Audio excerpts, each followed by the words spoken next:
यतीन्द्रप्रवणं वन्दे रम्यजामातरमुनिं लक्ष्मीनाथसमारम्भां नहतयामुनमध्यमाम् अस्मदाचार्यपर्यन्तां वन्दे गुरुपरम्परां यो नित्यमच्युतपदाम्बुजयुग्मरुग्म व्यामोहतस्तदितराणि तृणायनेने अस्मद्गुरोर्भगवतोऽस्तुतैकसिन्धोः रामानुजस्य शरणौ शरणं प्रपत्ति माता पिता युवतयस्तनया विभूतिः सर्वं यथेव नियमेन मथन्मयानाम् आद्यस्य न कुलपतेर्वकुलाभिरामं श्रीमत्ततङ्ग्रयुगलं प्रणमाहि मूर्धना भूतं जरस्य मखताब्जयपट्टनाथ श्रीभक्तिशारकुलशेखर योगिवागान् भक्ताङ्ग्रेण परकालयतीन्द्रमिष्टान् श्रीमत्पराङ्कुशमुनिं प्रणतोऽस्मि नित्यम् नीलातुङ्गस्तनगिरितटे शुद्धमुद्भोग्य तृष्णं पाराढ्यं स्वं श्रुतिशतशिरसिद्धमध्यापयन्ति चिट्टायां सृजनिगलितं जहबलात्युक्तमुक्ते गोदादस्ते नमीतमितं भूये वास्पि भूयगा அன்னவையல் புதுவை ஆண்டாள் அரங்கற்கு பண்ணி திருப்பாவை பல்வதிகம் இன்னிசையால் பாடிக் கொடுத்தால் நற்பாமாலை பூமாலை சூடிக் கொடுத்தாலை சொல்லு சூடிக் கொடுத்த சுடர்கொடியே தொல்பாவை பாடி அருளவல்ல பல்வலையார் நாடினே வெங்கடவர்க்கண்ணை விதிகின்ற இம்மாற்றம் நாம் கடவா வண்ணமே நல்கு हेमंते प्रथमे मासे नंदब्रज कुमारिकाः शेरुगु भविष्यं बुद्ध्यानाः कात्यायिनी अर्चनमृतं कात्यायिनी महामायन् महायोगिन् नदीश्वरी नंदगोपसुतं देवी पथं मे कुरुते नमः ஸ்ரீயப்பதியான சர்வேஸ்வரனாலே வளர்க்கப்பட்ட ஸ்ரீ வைஷ்ணவ சித்தாந்தமானது 12 ஆழ்வார்களை கொண்டிருந்தாலும் அதிலே பூமாதேவியின் அம்சமாக சுடி கொடுத்த நாச்சாடி அவதாரம். அந்த அவதாரம் என்பது தான் தன்னுடைய பிரஜைகளை ரட்சிப்பதற்காகவே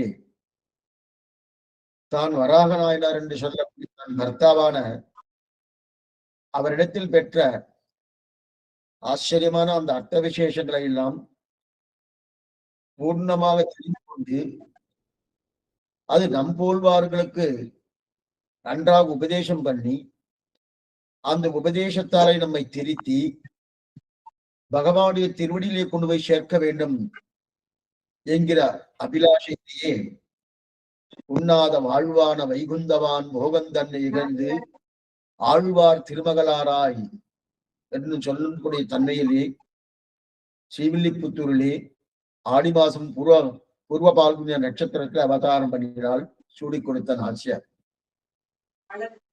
அவள் 30 பாசரங்கள் பாதகங்கள் தீர்க்கம் பரமணி காட்டம் வேதமனை தெற்கும் வித்தாகும் என்று நம்முடைய பூர்வர்கள் தெரிவிக்கிறார்கள்.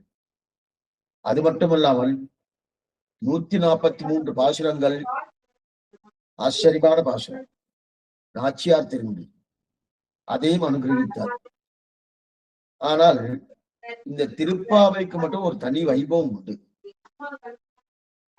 அனந்தீன காலம் என்று கொண்டிருந்தாலும் அதுல திருப்பாவை மட்டும் ஒரு விதிவிலக்கு வச்சுருக்கா நம்முடைய பூர்வாச்சாரியர்கள். என்ன விதிவிலக்கு என்றால் அது செவிக்கணும். முக்கியமா எப்படி மார்கழி மாசத்துல நோன்பு நோட்டார்களோ அந்த நோன்பின் கிரமத்திலேயே ஒவ்வொரு நாளும் ஒவ்வொரு பாசன மந்தமாக சேவிக்கக்கூடிய தன்மை நம்முடைய பூர்வாச்சாரர்கள் வைத்துக் கொண்டிருந்தார்கள். அதன் பிரகாரம் இன்றைய நாள் 28ஆம் நாள் கரவைகள் பின் சென்று காணம் செல்வோம் என்கிற பாசுரம் இன்றைய நன்னாள். அந்த நாளில் இந்த நாள் பாசுரம் அது. இந்த நாள் பாசுரத்திலே நம்முடைய நாச்சியார் சரணாகதி அனுஷ்டிக்கிறார்.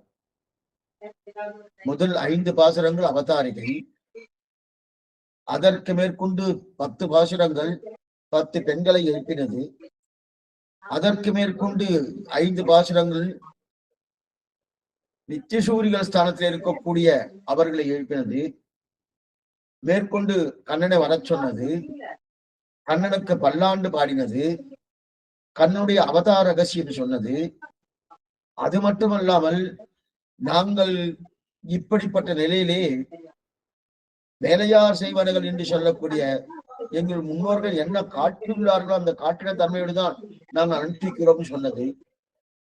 அதுக்கு மேற்கொண்டு கடந்த நேர்த்திய பாசத்திலே சூடகமே, தோல்வலையே, தோடைய சிவிப்பூவே, பாடகமே எந்தனைய பல்கரணம் யாம் நிவந்தான் சொன்னது. இதெல்லாம் முடிஞ்ச உடனே இனி சரணாகதி பண்ண வேண்டியது. அந்த சரணாகதி அனுஷ்டிக்கக்கூடிய பாசனம் இந்த பாசனம். இந்த பாசனத்துல நிறைய சாஸ்திரோக்தமான அர்த்தங்களை சொல்லி இருக்கிறார்கள். மேலிடந்த வாரிய அர்த்தம் உங்களுக்கு எல்லாருக்குமே தெரிஞ்ச விஷயங்கள் தான். இன்னைக்கு திருப்பாவை காலட்சேபம்ன்றது நிறைய நடக்கிறது. அது ஆன்லைன்ல நிறைய நடக்கிறது, நேரடியாகவும் நடக்கிறது. நிறைய விஷயங்கள் நீ கேட்டிருப்பேன். இருந்தாலும் அதனுடைய தாத்பரியம் என்ன? அப்ப இது சரணாகதினா அந்த சரணாகதி எப்படி அனுஷ்டிக்கிறார், அங்க சொல்லப்பட்ட விஷயம் என்ன, அதைத்தான் நம்ம பிரதானமா பார்க்க போறோம். அப்படி இருக்கச்சே இது தயத்துடைய அர்த்தம். இந்த பாசுரம் தயத்தின் பூர்வ வாக்கியத்தின் அர்த்தம். இந்த பாசுரம் தயத்தின் உத்தர வாக்கியத்தின் அர்த்தம் நாளைய பாசனமாக இருக்கக்கூடிய சிற்றம் சிறுகால பாசனம். இந்த பூர்வபாகம் உத்தரபாகம் இரண்டுமே விஷ்ணு லோகத்திலேயே பிராட்டிக்கு உபதேச பண்ணினார் ஸ்ரீமன் நாராயணன். அப்படி இருக்கச்சே இதை ரெண்டு பாகமா பிரிச்சாலும் அதே போல ஆண்டாலும் ரெண்டு பாசனமாக அமைத்தார். 28ஆம் பாசனம், 29வது பாசனம். கொஞ்சம் கவனமா கேட்கணும். ஏன்னா நமக்கு மேலிருந்த வாரிய அர்த்தங்கள் நிறைய பேர் சொல்லியிருக்கா. எல்லாருமே அடியே சொன்னதோட எல்லாரும் சொல்லியிருப்பா. இருந்தா அந்த உன்னுடைய பொருள் அது நம்ம பிரதான தெரிஞ்சுட்டாச்சுன்னா நமக்கு அது கொடுக்குற ஆனந்தம் மற்றது கொடுக்காது. அதனால இங்க இந்த சரணாகதி அனுஷ்டிப்பது. அப்ப பூர்வ வாக்கியம் உத்தர வாக்கியத்துக்கு ரெண்டு பாசனங்கள் அமைத்தார். அப்ப பூர்வ வாக்கியத்தை அமைத்தது 28ஆம் பாசனம், கறவைகள் பெஞ்சது. உத்தர வாக்கியத்துல கைங்கரிய பிரார்த்தனை, சர்வதேச சர்வகால சர்வாபஸ்தோசித சகலவிதமான கைங்கரியும் பிரார்த்திக்க வேண்டும். அது 29வது பாசனம். நாங்கள் கொள்வான் என்று நீ கொல்லாமல் போகாது என்று சொல்லக்கூடிய சித்தம் சிறுகாலை பாசனம். அது கைங்கரிய பிரார்த்தனை. 30வது பாசனம் பலத்தை சொல்லி தலை கட்டுகிறாள்னு நம்முடைய முன்னோர்கள் தெரிவிக்கிறார். செய்தே மந்திரங்கள் எத்தனையோ மந்திரங்கள் உண்டு. தயத்துக்கு சமானமான மந்திரங்கள் உண்டானா நம்முடைய புரியாச்சாரம் துவயத்தை தான் பிரதானம் எடுத்துருக்கார். அந்த துவயத்துக்கு சமானமாக எந்த மந்திரமும் எடுக்கப்படவில்லை. இத இப்படி மந்திரம் இருக்கு, இந்த மந்திரத்தை போல இன்னொரு மந்திரம் சொல்லலாமே. துவயம் என்ன? ஸ்ரீமன் நாராயண சரணம் சரணம் பிரகத்தி ஸ்ரீமதே நாராயணாய நமகா. இது துவயம். இந்த மந்திரத்தை காட்டிலும் இன்னும் நிறைய அர்த்தங்களாக இருக்கக்கூடிய மந்திரங்களை பண்ணலாமேன்னு சுவாமி பராசர பட்டர் எம்பெருமானார்கிட்ட இந்த வார்த்தையை கேட்கிறார். ஏன்னா துவயத்திலும் ஒரு சிறு குறை உண்டு, ஒரு சிறிய குறை உண்டு. ஆனா அதே படியை பார்க்க போறது இல்ல. புகழொன்றில்லா அடியேன் ஒன்று அணிக்கீழ் அமர்ந்து புகுந்தேனேன்னு ஆழ்வார் பாசுரம்.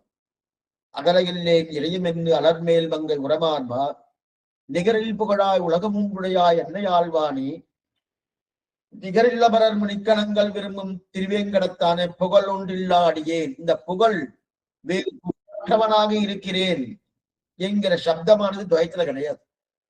அதையும் ஆழ்வார் சேர்த்து அப்பதான் இந்த துவயம் வந்தது. ஆழ்வார் பண்ணின துவயம்தான் பூர்த்தி உண்டுன்னு தெரிவிப்பாருன்னு ஒரு பூர்வாச்சாரியர்கள். அதனால பராசர பட்டர் சுவாமி ராமாவர்கிட்ட கேட்கிறார், நாமே பண்ணுவோமே, பண்ணி எல்லா அர்த்தங்களும் வரா மாதிரி பண்ணுவோம்னா சுவாமி சொல்றார், உமக்கு இந்த சாமர்த்தியம் உண்டு. ஒரு தயம் அல்ல, 10 தயம் பண்ணக்கூடிய சாமர்த்தியம் பட்டரே உமக்கு உண்டு. இருப்பினும் அந்த 10 தயம் என்ன, அதுல இருக்கக்கூடிய அர்த்தங்கள் பரிபூர்ணமாக எல்லாமே அதை நிலைநிற்கும்படி இருக்கக்கூடிய அர்த்தமும் பண்ணக்கூடிய சாமர்த்தியம் உனக்கு உண்டு. இருப்பினும் நீர் புதுசாக பண்ணுகிறீர அந்த தயம், அந்த தயத்தை நம்முடைய பூர்வாச்சாரர்கள் ஆதரித்ததாக இருக்காது. இந்த தயத்தை தான் ஆதரித்திருக்காரு, வேற எந்த தயத்தையுமே ஆதரித்துதான் இருக்காது. இதெல்லாம் சில பேர் புதுசு புதுசா எல்லாம் கவிதை எல்லாம் எழுதுறா பாருங்க. அதெல்லாம் நம்ம எம்பெருமான் சிவன் நாராயணன் அதெல்லாம் ரசிக்கிறான்னா உண்டு.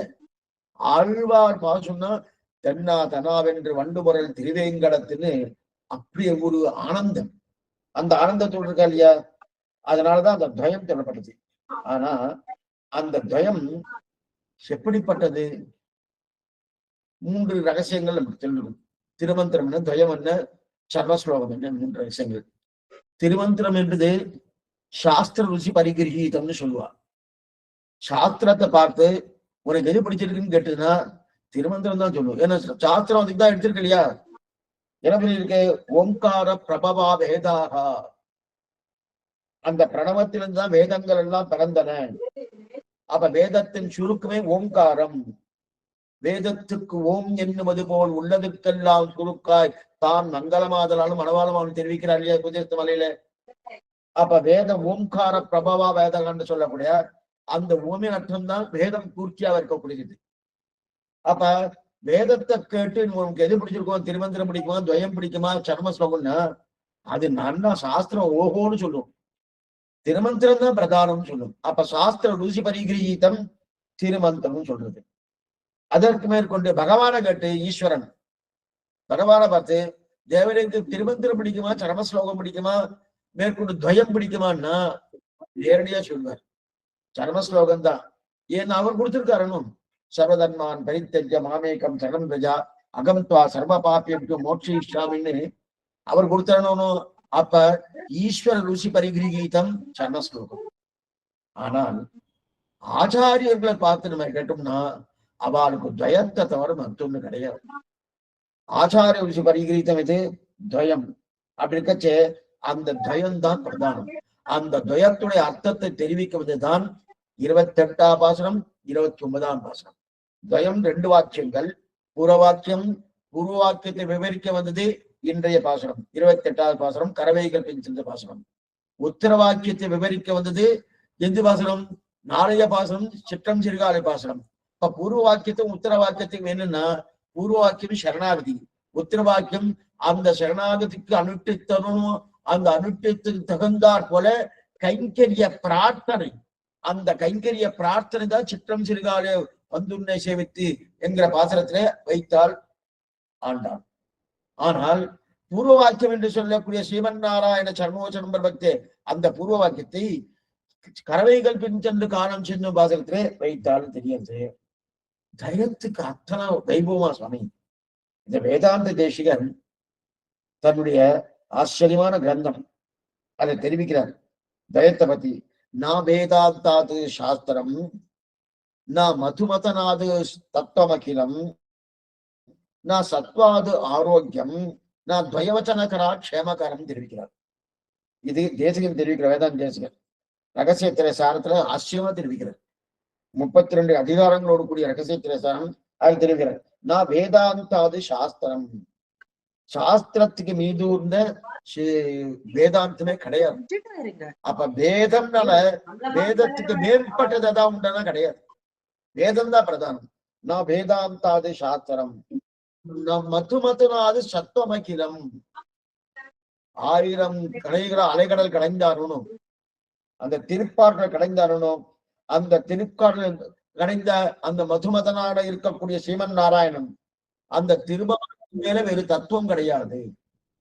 அப்ப அந்த திருமாலுக்கு நான் மதுமதனாது தத்துவமகிலம். தத்துவம்னா பகவான் ஸ்ரீமன் நாராயணன் தான், வெறும் கிடையாது தத்துவம். நான் சத்வாது ஆரோக்கியம். நமக்கு எத்தனையோ வியாதிகள்லாம் வருது. அதுவும் ஒரு 4 வருஷத்துக்கு முன்னாடி புதுசா ஒரு வியாதி வந்துருச்சுன்னு சொல்லி அவெல்லாம் கையாளப்படும் காலாளப்படும், அது முகத்துக்கு ஏதாவது முகமுடி மாதிரி ஏதாவது போட்டுருங்கோ, வெளியில போகாதீங்கோ, இதெல்லாம் என்ன சொல்லிட்டாலே எல்லாமே என்னன்னா ஆரோக்கியம். சத்துவகுணம் இருந்தா எந்த விதமான வியாதியும் உள்ள நுழையாது. நமக்கு சத்துவகுணமே இல்லை. ஏன் இல்லை சுவாமின்னா இல்லைன்னா இல்லை. ஏன் கர்மாதீனம், அந்த கர்மத்தை நீங்க சரீரம் எடுத்துட்டு இருக்க, அந்த சரீரத்துக்கு தகுந்த தமோகுணம் ரஜோகுணம் பூர்த்தமா உள்ளுக்குள்ள இருக்கு. உள்ளுக்குள்ள இருக்கிற பேர அது சொன்னபடி ஆடின்னு இருக்கும். அப்ப சத்தமே இல்லாம போயிடுது. தேவையில்லை வியாதி எல்லாம் வந்துட்டு இருக்கு. அப்ப வியாதி வரப்படாதுனாலே சத்துவகுணம் இருந்தா வியாதி வராது. எந்த வியாதி நம்ம பூர்வாச்சாரிக்கு தான் வியாதி இருந்த மாதிரி ஏதாவது கேள்விப்பட்டிருக்கல? அநேகமா இருக்காது. ஆளவந்தாருக்கு ராஜபலபம் இருந்தது அது வேற. இருந்தாலும் இல்ல வியாதி ரொம்ப சிரமப்பட்டு இருக்கா, அவெல்லாம் டாக்டர்கிட்ட போனா ஹாஸ்பிட்டல் போனா இந்த மாதிரி ஏதாவது இருக்கா? உண்மை இல்லை. ஏன்னா அவள் சத்துவகுணமே பூர்ணமா இருக்கு. அப்ப சத்துவகுணம் பூர்ணமா இருந்ததுன்னா என்னது நான் சத்வாது ஆரோக்கியம், ஆரோக்கியத்துக்கு சத்வகுணம் தான் பிரதானம். இது கடைசி தான். நான் துவயவசனகரான் க்ஷேமகரம், க்ஷேமமா இருக்கணும்னாலே துவயம்தான் பிரதானம். க்ஷேமம்னா என்ன சுவாமி? நிறைய பங்களா கிடைக்குமா? நிறைய நமக்கு வசதி வாய்ப்புக்கெல்லாம் நிறைய இருக்குமான்னா அதை இங்க சொல்லல. இங்க க்ஷேமம்னா என்ன? யோகக்ஷேமம் மகாம்யம்னு சொல்லியிருக்கா. ஏதோ ஒரு நிறுவனத்துக்கு பண்ணிருக்கா. யோகக்ஷேமம் மகான்மயம். அதைத்தான் ஆண்டாள் தெரிவிக்கிறார். இந்த பாசனத்தை 3வது பாசனம். ஓங்கி உலகந்த நீங்காத செல்வம் நிறைந்து அப்படின்னு தெரிவிக்கிறார் இல்லையா? அப்படிப்பட்ட அந்த யோகக்ஷேமம் மகாம்யம் சொல்லி, அப்ப நமக்கு க்ஷேமமா இருக்கணும்னு என்ன? இந்த லோகத்திலையும் க்ஷேமமா இருக்கணும். அங்க க்ஷேமம் இருக்கதான் போகுது, ஸ்ரீவைகுண்ட க்ஷேமம் இருக்கதான் போகுது. இந்த லோக க்ஷேமம் இருக்குமானா இருக்கும். என்ன பகவத் கைங்கரியம், பாகவத கைங்கரியம், ஆச்சாரிய கைங்கரியம் அது பூர்ணமா இருக்கும். அது எது வந்திருந்தா, எந்த எப்படி இருந்தா, அதத்தான் துவயவசனகரா. அந்த துவயவசனம் இருந்தோம்னா நம்ம க்ஷேமமா இருக்கணும். துவயத்தை தெரிஞ்சுண்டு அதோட அர்த்தத்தோடு இயந்து நாம நம்முடைய வாழ்க்கையை நடத்தினோம் என்றால் ரொம்ப க்ஷேமமா இருக்கும், ஆனந்தமா இருக்கும். ஆனந்தம்னா அடைய மறுபடியும் சொல்லிட்டு இருக்கேன், என்னென்னவோ ஒன்று போல் இருக்குன்னு. சரீர ஆனந்தம் இல்ல, ஆத்மானந்தம் தான் முக்கியம். ஆத்மானந்தம் சரீரத்தின் துவாராதான் அந்த ஆத்மானந்தம் பட போறது. ஆனாலும் அந்த ஆனந்த பிரதானமே யாருக்குன்னா ஆத்மாவுக்கு தான். அதுக்குன்னு ஞானம் இருக்கு. அந்த ஆனந்தம் பரிபூர்ணமா கிடைக்கிறதுன்னு தெரிவிக்கிறார். ஆக இந்த துவயத்துக்கு இத்தனை வைபவம். அந்த துவயத்தை, பூர்வ வாக்கியத்தை 28வது பாத்திரத்தில் அமைத்தால் ஆண்டாள். சரி, துவயத்தை 1, 2, 3, 4 அந்த மாதிரி 9 விதமா சொல்லுவாங்க. துவய சொல்லலாம். முதல்ல துவயத்துக்கு இதுக்கு அத்விதீயம்னு பேரு. இதுக்கு சமானமான இன்னொரு மந்திரங்கள் உண்டானா கிடையாது.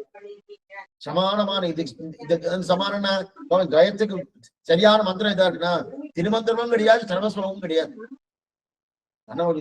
திருமந்திரத்தை காட்டில மேம்பட்டது துவயம், சர்ம ஸ்லோகத்தை காட்டில மேம்பட்டது துவயம். அதனால இது அப்படி அத்விதீயம். அப்ப இதுக்கு சமமானதும் கிடையாது, மேம்பட்டதும் கிடையாது என்று கட்சிதே. அப்ப என்ன, இதுக்கு நிகர் இதுவே, இது முதல் நிலை. அப்ப ஒண்ணுன்னு எடுத்துட்டா இதுக்கு சமானம் இதான். ரெண்டாவது, இந்த ரெண்டாவது என்னதுமா, ரெண்டாவது எண்ணிக்கை 2 வாக்கியங்களோடு கூடிய, அதுதான் துவயம்னு பேரு. உபனிஷத்துன்னு சொல்லுவாங்க. 2 வாக்கியங்களோடு கூடியது. ஸ்ரீமன் நாராயண சரணோ சரணம் பிரபக்தி, ஸ்ரீமதே நாராயணாய நமஹா அப்படின்னு 2 வாக்கியங்களோட. இது 2ன்னு சொல்லலாம், 1ன்னு சொல்லலாம், இதற்கு சமமானது கிடையாதுன்றது. 2ன்னு சொல்லலாம், இதற்கு 2 வாக்கியங்களோடு கூடியபடியா 2ன்னு சொல்லலாம். 3ன்னு சொல்லலாம்னா 3 கண்டங்களோடு கூடியது. 3 கண்டங்கள். என்ன கண்டங்கள்? ஸ்ரீமன் நாராயண சரணோ சரணம் பிரபக்தே, இது ஒரு கண்டம். ஸ்ரீமதே நாராயணாய இல்ல, ஸ்ரீமதே நாராயண, இது ஒரு கண்டம். 2ஆச்சா? ஆய நமகா, இது 3. கொஞ்சம் நீங்க எழுதி வச்சுனா நல்லா இருக்கும். இதுக்கு சொல்றதுன்னா, நமக்கு திருப்பாவ பாசுரம் என்ன சொல்றதுன்றது காட்டும், நம்ம பூர்வாச்சர வியாக்கியானத்துல என்ன அனுகிரகிச்சோ அதுதான் நம்ம பார்க்கணும். பிரதானம் பாசனம் மேலெழுந்த வாட்டி என்ன, கறவைகள் பின்தென்று காணம் சேர்ந்திருப்போம், கறவை மாட்டு பின்னாடி போயிட்டு இருப்பேன், காட்டுக்கு போவேன், அறிவொன்றும் இல்லாத ஆய்குலம், எங்களுக்கு இன்னும் அறிவு கிடையாது, உந்தன்னை பெருமை பெருந்தனை புண்ணியம் யாவையும், நீயே எங்களுக்கு புண்ணியம், நீ குறைவொன்றும் இல்லாத கோவிந்தன், எங்கிட்ட குறை இருக்கு, உந்தன் உனக்கு நமக்கு உறவு நிறைய இருக்கு, உந்தன்னோட உறவையில் நமக்கு ஒழிக்க முடியாது சொல்லிட்டு, அறியாத பிள்ளைகள், நாங்க ஒண்ணும் தெரியாது, எங்களுக்கு சிறு பிள்ளைத்தனமா இருக்கும் அப்படின்னு உந்தன்னை சிவேர மேல கோச்சுக்காதீங்க, இத்தனை பாபிஷ்டனா இருக்கேன் கோச்சிக்கா மரணம்னா, இறைவா நீ தாராய் பறை, பறைனா கைங்கரியம், அந்த கைங்கரியத்தை கொண்டு மேலெழுந்த வாரியான அதை நம்ம பார்க்க மாட்டோம். இருந்தாலும் அதையும் சேர்த்து சொல்றேன். இப்ப 2 பாத்துக்கும். துவயத்தை 9 விதமா சொல்லலாம். முதல்ல அத்விதீயம், துவயத்துக்கு சமமானதோ மேம்பட்டதோ கிடையாது. 2வது துவயம் 2 வாக்கியமா இருக்கிறபடியாலே அதுக்கு உள்ள நிகர் அதிவேதனம். 3வது 3 கண்டங்களா இருக்கு. ஸ்ரீமன் நாராயண சரணோ சரணம் பிரபக்தியே, இது ஒரு கண்டம். ஸ்ரீமதே நாராயண, இது ஒரு கண்டம், 2வது கண்டம்.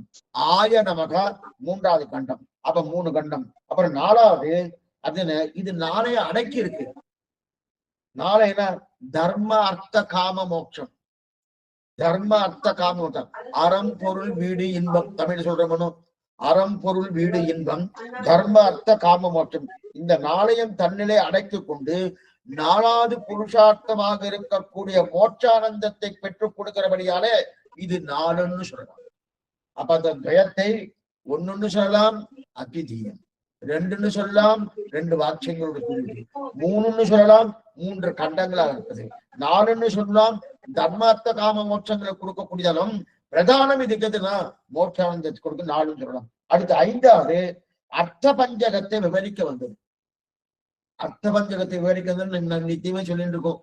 மிக்க இறைநிலையும் மெய்யா உயிர் நிலையும் தக்க நெறியும் தடையாகி தொக்கியலும் ஊழ்வினையும் வாழ்வு அப்படின்னு சொல்லலாம். பிராப்தியஸ்த பிரம்மணோ ரூபம் பிராப்தியுச்சகாத்மனக பிராப்தியுபாயம் பலம் பிராப்தியே ததா பிராப்தி விரோதிச்ச வதந்தி சகலாவேதாக சேதிகாச புராணகாக முனையஸ்ட மகாத்மானகா வேத வேதார்த்தவாதினகான் திரிப்பார் சாஸ்திரம் தெரிவிக்கிறது. அப்படின்னா பரமாத்ம சுரூபம், ஜீவாத்ம சுரூபம், புருஷார்த்த சுரூபம், விரோதி ஸ்வரூபம், உபாய ஸ்வரூபம்.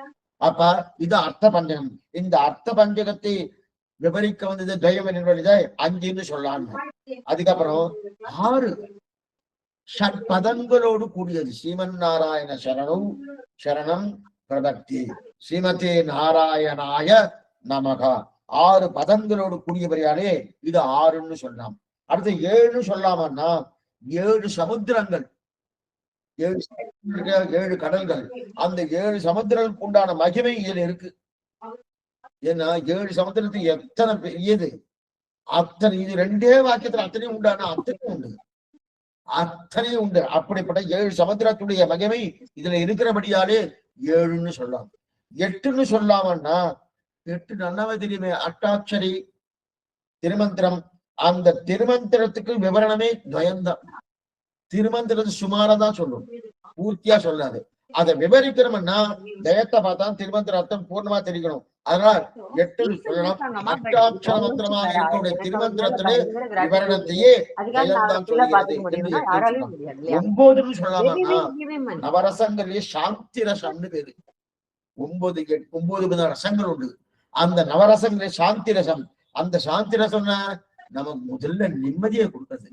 நிம்மதி என்னன்னா நிம்மதினா என்னன்னா அப்படி மறுபடியும் சொல்லிட்டு இருக்கேன். பணம் காசு வந்தால் நிம்மதின்னு நினைக்கிறதா, வந்தாதான் வம்பு, வந்தாதான் வம்பு, ரொம்ப வம்பு அங்கதான் இருக்கு. அது இல்லாம இருக்கணும், சௌக்கியமா இருக்கலாம். இல்லாமன்னா பூர்ணமா இல்லைன்னா கஷ்டம்தான். இருக்கிற வரைக்கும் இருக்கணும். அதிகமா இருந்தாலும் வம்பு, குறைச்சலா இருந்தாலும் வம்பு. அப்படி இருக்கச்சது அப்படி நிலை இருக்கணும். அதான் சாந்தி ரசத்தை பரிபூர்ணமா கொடுக்கறதுன்னு தெரியும். ஆக 1 2 1ன்னு சொல்லலாம், இதுக்கு சமமானது கிடையாது, மேம்பட்டது கிடையாது. 2 வாக்கியத்தோடு கூடியது, 3 கண்டங்களோடு கூடியது, 4 தர்மார்த்த காம மோட்சம் என்று 4 புருஷார்த்தங்களை கொடுக்கக்கூடியது. அதுல பிரதான புருஷார்த்தம் மோட்சத்தை கொடுக்கக்கூடியது. 5 அர்த்த பஞ்சகம் பூர்ணமா இருக்கிறது. 6 பதங்களோடு கூடியது. 7 சமுத்திரங்களுடைய மகிமை தெரிகிற பூர்ணமா இருக்கு. 8 அட்சரங்களாக இருக்கக்கூடிய அட்டாட்சரத்தினுடைய திருமந்திரத்தின் மகிமையை பரிபூர்ணமாக சொல்லப்படுகிறது.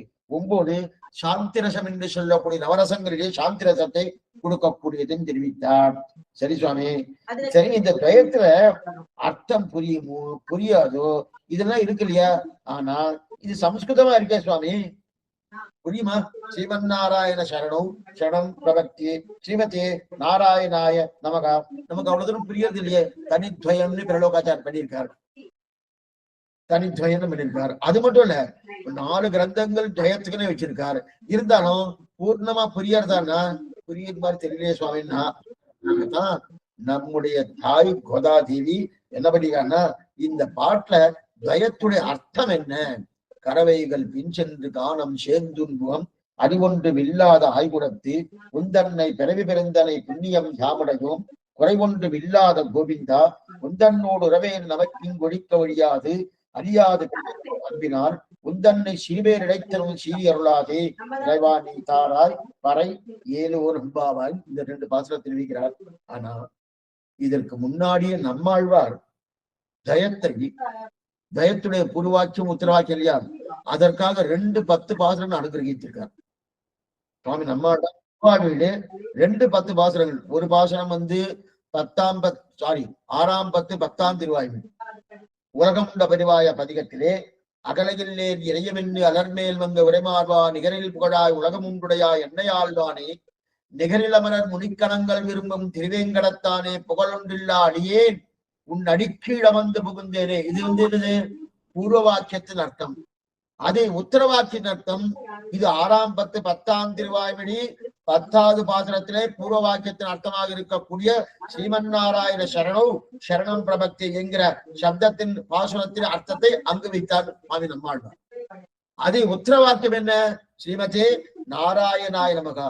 அந்த உத்தர வாக்கியத்தின் அர்த்தத்தை 3ஆம் 10 3ஆம் திருவாய்மொழியிலே ஒடுவில் காலமெல்லாம் உடனாய் மன்னி வடிவிலா அடிவை செய்ய வேண்டும் நாம் செடுகுலர் அருவி திருவேங்கடத்து இழல்கள் சோதி எந்த தந்தை தந்தைக்கென்று கைங்கரிய பிரார்த்தனை. அந்த கைங்கரிய பிரார்த்தனையை 3ஆம் 10 3ஆம் திருவாய்மொழியில வைத்தார். அதுக்கு கைங்கரியம் பிரார்த்திப்பதுக்கு முன்னாடி சரணாகதி அனுஷ்டிக்கிறவனோ அது 6ஆம் 10 10ஆம் திருவாய்மொழியில 10வது பாசனமாக அமைத்தார் அப்படின்னு தெரியுது. இது ரெண்டுமே தெரியுது. அதுக்கு மேற்கொண்டு சரி சுவாமி இவர் 20 பாசனம் பண்ணியிருக்கார். அந்த 20 பாசனத்தை நம்ம தெரிஞ்சுக்கிறது சமமா இருக்கட்டதா? என்ன பண்ணார் ஆண்டாள்? 2 பாசனம். இது ஒரு பாசனம், அது ஒரு பாசனம். அப்ப பூர்வ வாக்கியத்துக்கு ஒரு பாசனம், உத்தர வாக்கியத்துக்கு ஒரு பாசனம்னார். நம்ம அதுவும் சமமா போயிடுது. அது என்ன சுவாமி ஒரே பாசனம் பண்ணமாட்டாளான்னா பண்ணியிருக்காரு. தொண்டரடிப்படி ஆழ்வார் திருமாலையில பண்ணியிருக்காரு. ஒரே பாசனமா அமைத்திருக்காரு. என்ன பாசனம் சுவாமி? மேம்பொருள் போக வெட்டு மெய்மையை மிகவுணர்ந்து ஆம்பரி சரிந்து கொண்டு ஐம்புலன் அகத்தலைக்கு காம்பர தலசிரத்தை உன் கடைத்தலை இருந்து வாழும் சோம்பரை உகத்தி மூலம் சூழ்பனல் அரங்கத்தான் தெரியாது. ஆச்சரியமான பாசனம். அப்ப இந்தயமே 2 பாசனமா இருக்கு. அதே துவயமே ஒரு பாசனமா இருக்கு. அதே துவயமே 20 பாசனமாவும் இருக்கு. ஆனா இன்னைக்கு நம்ம பாக்குறது அந்த 20 பாசனத்துடைய அர்த்தம் இல்ல, ஒரே பாசனத்தில் சொல்லப்பட்ட அர்த்தம் இல்ல.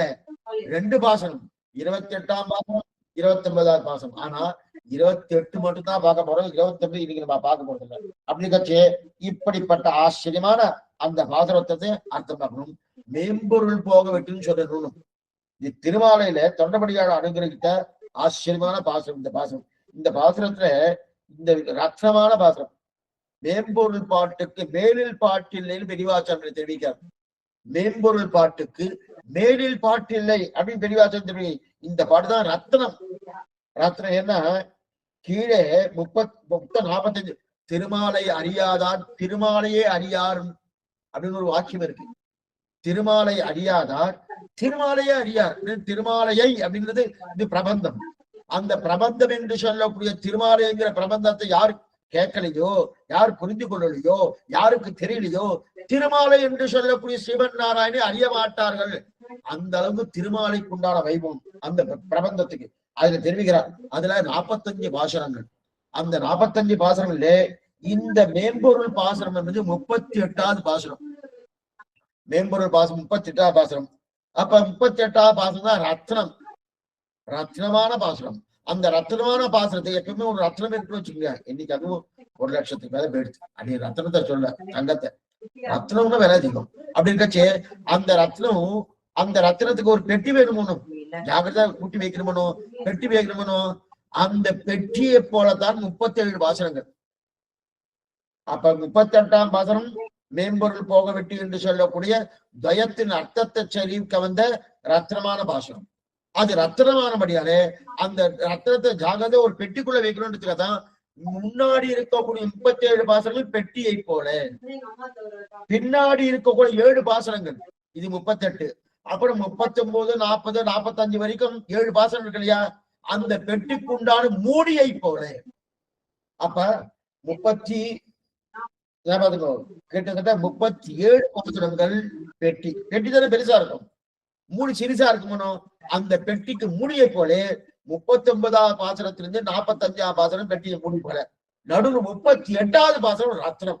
அந்த ரத்னத்துக்குள்ள வச்சிருக்கானோ இதுதான் என்னது? மந்திர ரத்னம்னு பேரு.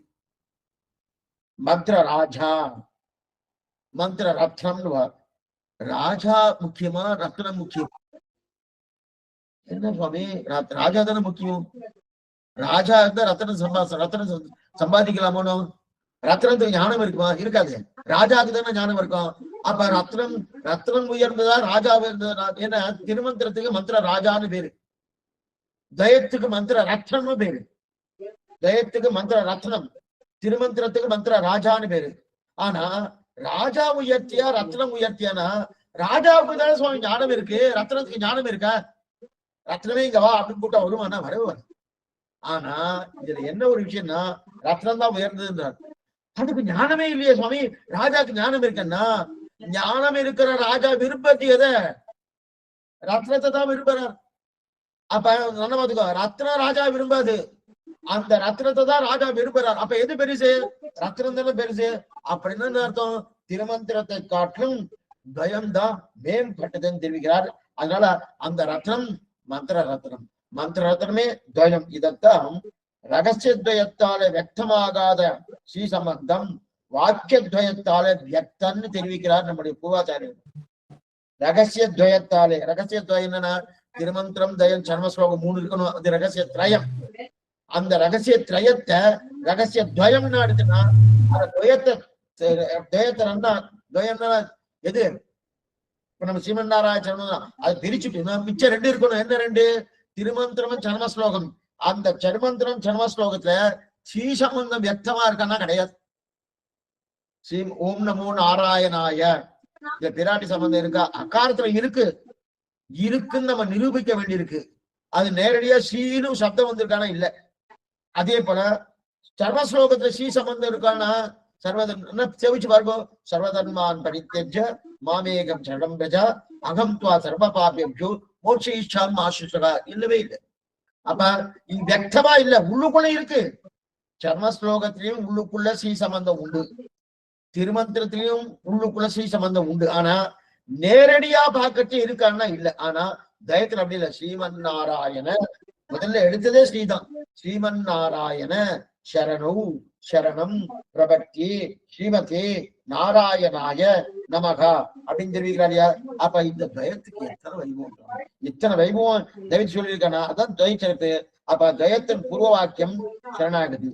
சரணாகதி எளிமையானது, அது எளிமையானது உத்தர வாக்கியம். இதுதான் ஆண்டாளுக்கு உண்டான வைபவம். 28ஆம் பாசனம் 29ஆம் பாசனம், இந்த 2 பாசுரத்துடைய அர்த்தத்தை தான் பூர்வவாக்கியத்தையும் உத்தர வாக்கியத்தையும் வைக்கிறோம்.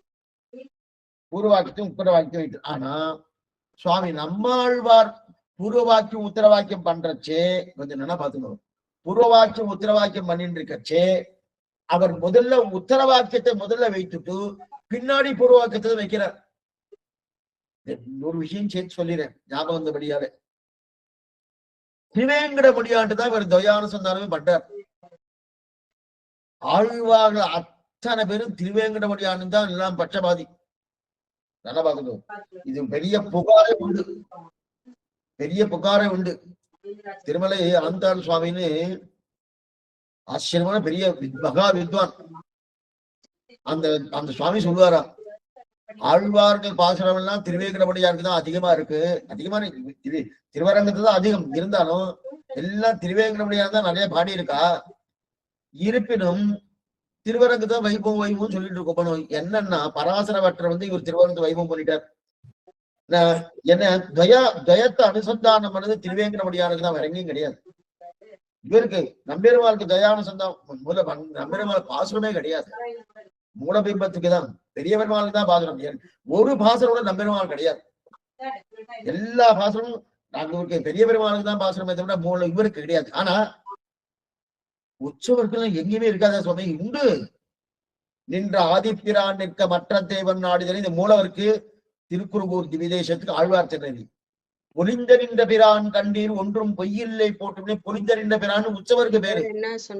எங்க திருக்குறுகூர் சொல்லக்கூடிய ஆழ்வார் திருநெறி. இப்ப மூலவருக்கும் பாசனம் உண்டு, உற்சவருக்கும் பாசனம் உண்டு. ஆனா என்னமோ தெரியல, ஸ்ரீரங்கத்துல மூலவருக்கு ஒருக்கே பாசனம், உற்சவருக்கு பாசனம் இல்லை, ஆழ்வார் பாசனம் இல்லை.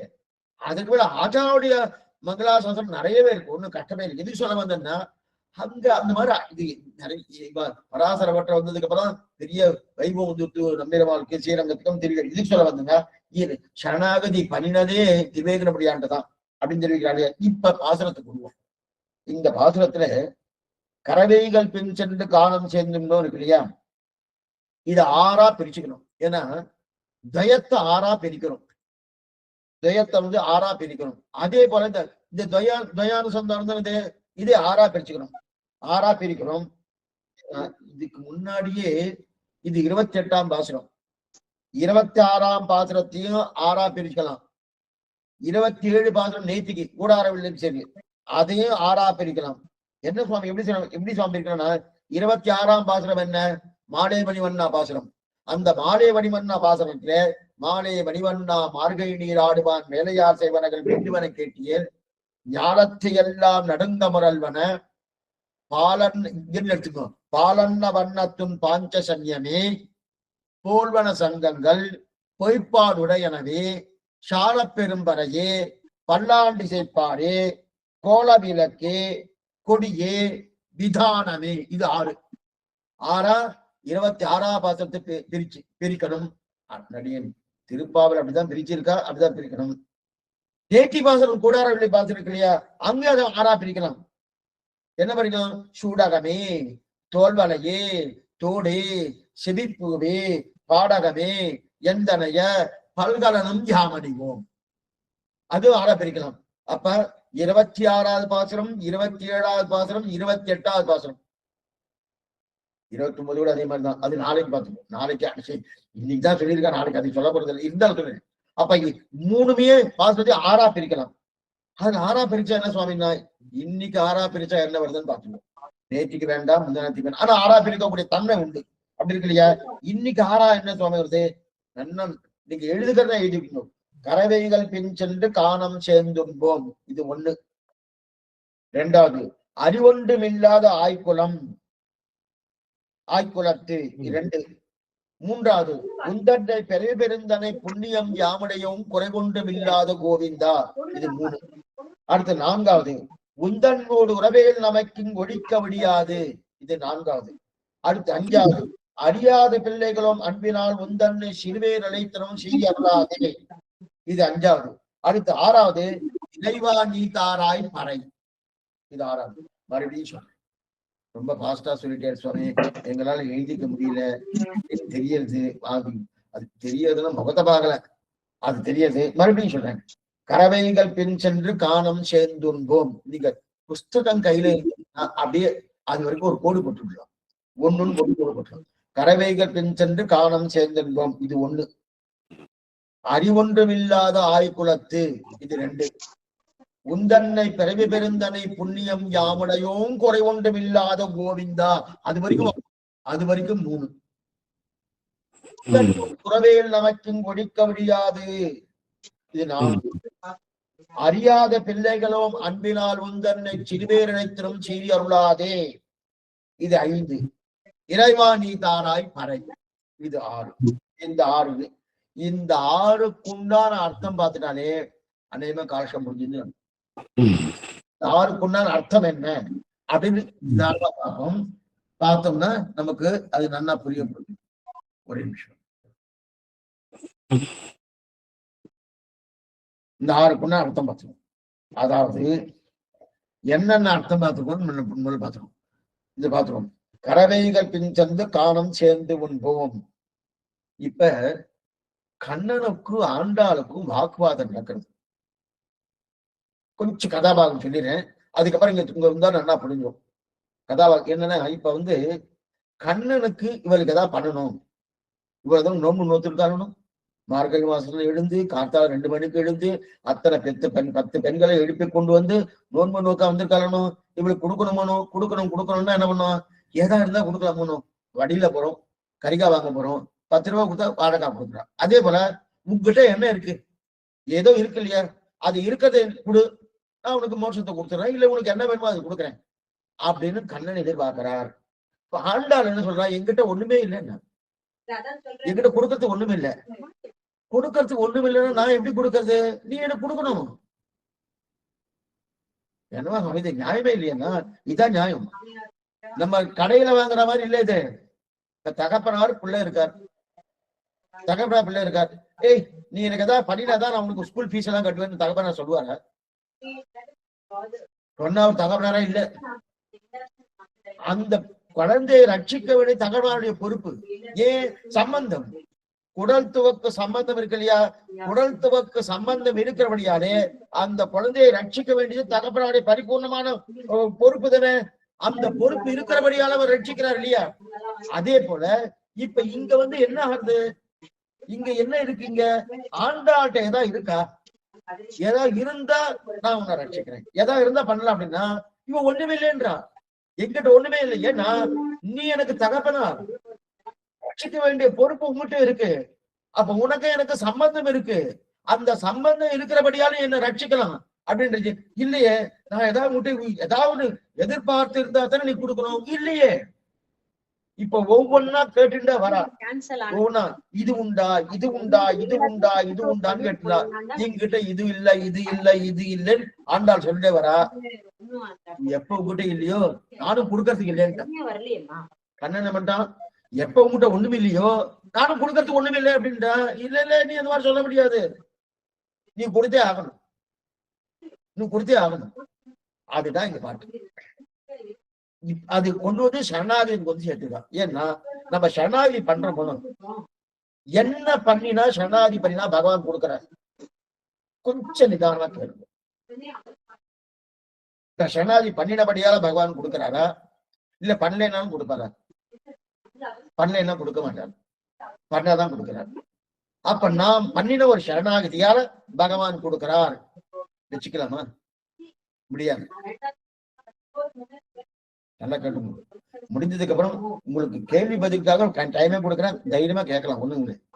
இப்ப நான் ஏதோ ஒண்ணு பண்ணிருக்கேன் சுவாமி, 10 ரூபாய் கொடுத்தா வாழைக்கா கொடுக்குறேன், சீட்டு கொடுத்தா ஏதோ ஒரு கேளிக்கைக்கு உள்ள கொண்டு போய் அனுப்பி வைக்கிறேன், ஏதோ ஒண்ணு கொடுக்குறோம். ஒண்ணும் அது விலை உயர்ந்ததா விலை குறைச்சதா ஏதோ ஒரு வஸ்து கொடுக்குறோம். சில பேர் எல்லாம் சொல்லுவா, என்ன சொல்லுவாங்க, வைத்தியம் பார்க்கறச்சு வெறும வைத்தியம் பார்த்தா அந்த வைத்தியம் பலிக்காதான், அதனாலதான் வைத்தியத்துக்காக வச்சுக்கோ. அது சில பேர்லாம் இந்த வைத்திக காரியம் பண்றா பாருங்க. வைத்திய காரியம் பண்றச்ச சுவாமி வெறும பண்ணப்படாது, அவர் ரொம்ப வேண்டப்பட்டவரா இருக்கணும், வெறும் இது ஒரு கிஞ்சித்காரன், அது ஏதோ ஒண்ணு கொஞ்சம் வச்சுக்கோ அப்படின்னு சொல்றாங்க, ஏன்னா பலிக்காதுன்னு. அந்த மாதிரி இப்ப கண்ணன் பெருமானது ஏதோ ஒண்ணு பண்ணு நான் கொடுக்குறேன்னா, இல்ல நான் எதுவும் கொடுக்க வேண்டாம். அப்ப சரணாகதி பண்ணி நீ ஒண்ணு அது கொடுக்குறேன்னா, சரணாகதி எப்ப நான் பண்ண சரணாகதியால பகவான் கொடுக்குறாரா? இல்ல. இப்ப நான் பண்ண சரணாகதியால பகவான் கொடுக்கலன்னா அப்ப நான் பண்ணாம இருக்கச்சதை கொடுக்கணுமோ? கொடுக்க மாட்டேன்.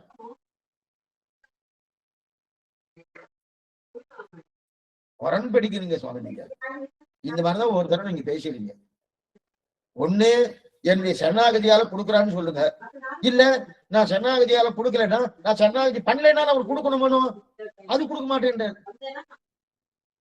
அது என்னமா சுவாமி, நீங்க என்ன சரணாகதி பண்ணாதான் கொடுப்பேன்னு சொல்றா, பண்ணலைன்னா கொடுக்க மாட்டேன்றார். அப்ப நான் பண்ணினபடியால் தான் கொடுக்கறேன்னு அர்த்தம் எடுத்துக்கிறேன்னா அந்த மாதிரி அர்த்தம் எடுத்துக்க கூடாது. அவரா கொடுக்குறாரு, நீ பண்ணபடியால கொடுக்கலன்றார். அப்ப நான் பண்ணலைன்னாலும் கொடுக்கணுமோன்னு கொடுக்க மாட்டேன்றார். சிறுபிலத்தனமா இருக்கு சுவாமி, அர்த்தமே புரியலையா? அப்ப சரணாகதிக்கு வேறு ஏதோ ஒரு காரணம் இருக்கு. என்ன காரணம்? சரணாகதி அப்பனா நாம கொடுத்து அவர் கொடுக்கறது கிடையாது. இதுதான் சரணாகதி. அவரா கொடுக்கிறார், நிர்கேதமா கொடுக்கிறார், நாம் ஒண்ணுமே பண்ண வேண்டாம், எத்தையும் பண்ண வேண்டாம். இப்ப தகப்பனார் குழந்தைய படிக்க வைக்கிறார், குழந்தைக்கு சாதம் ஊட்டுறார், குழந்தைக்கு என்னென்ன தேவையோ அது பண்ணிட்டு இருக்காரு. இல்ல நான் ராத்திரியானா காலை பிடிச்சு விடுறேன் தகப்பனாருக்கு, அவருக்கு தீர்த்தம் கொண்டு வைக்கிறதுக்கு இருக்கேன், அவருக்கு என்ன தேவையோ அதெல்லாம் பண்ணி கொடுத்துருக்கேன், அதனால எனக்கு தகப்பனார் இதெல்லாம் பண்றாருன்னு யாராவது சொல்லுவாரா? சொன்னார்னா தகப்பனார் உள்ள உறவே கிடையாது. பண்ணாலும் பண்ணலாம். அப்ப இது பண்றது எதுக்கு? நான் காலை பிடிச்சு விட்டேன், தீர்த்தத்தை கொண்டு வந்து கொடுத்தேன், அதனால நீ பண்ணினா அது பண்ணினது எதுக்கு? தகப்பனாருக்கு 12 அபிப்பிரதால் பண்ண, ஓ இத பண்ணினாதான் நான் உனக்கு நல்லது பண்ணுவேன்னு கிடையாது. அதே போல சரணாகதி ஏதோ ஒரு சூஷ்மமான அர்த்தம் இருக்கு. அதுக்கு என்ன அர்த்தம்?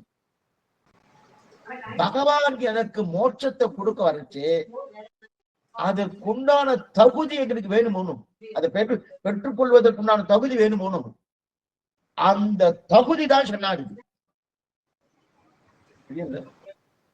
அப்ப அந்த தகுதி வேணும். அந்த தகுதி இல்லைன்னா கொடுப்பாரா? கொடுக்க மாட்டார்.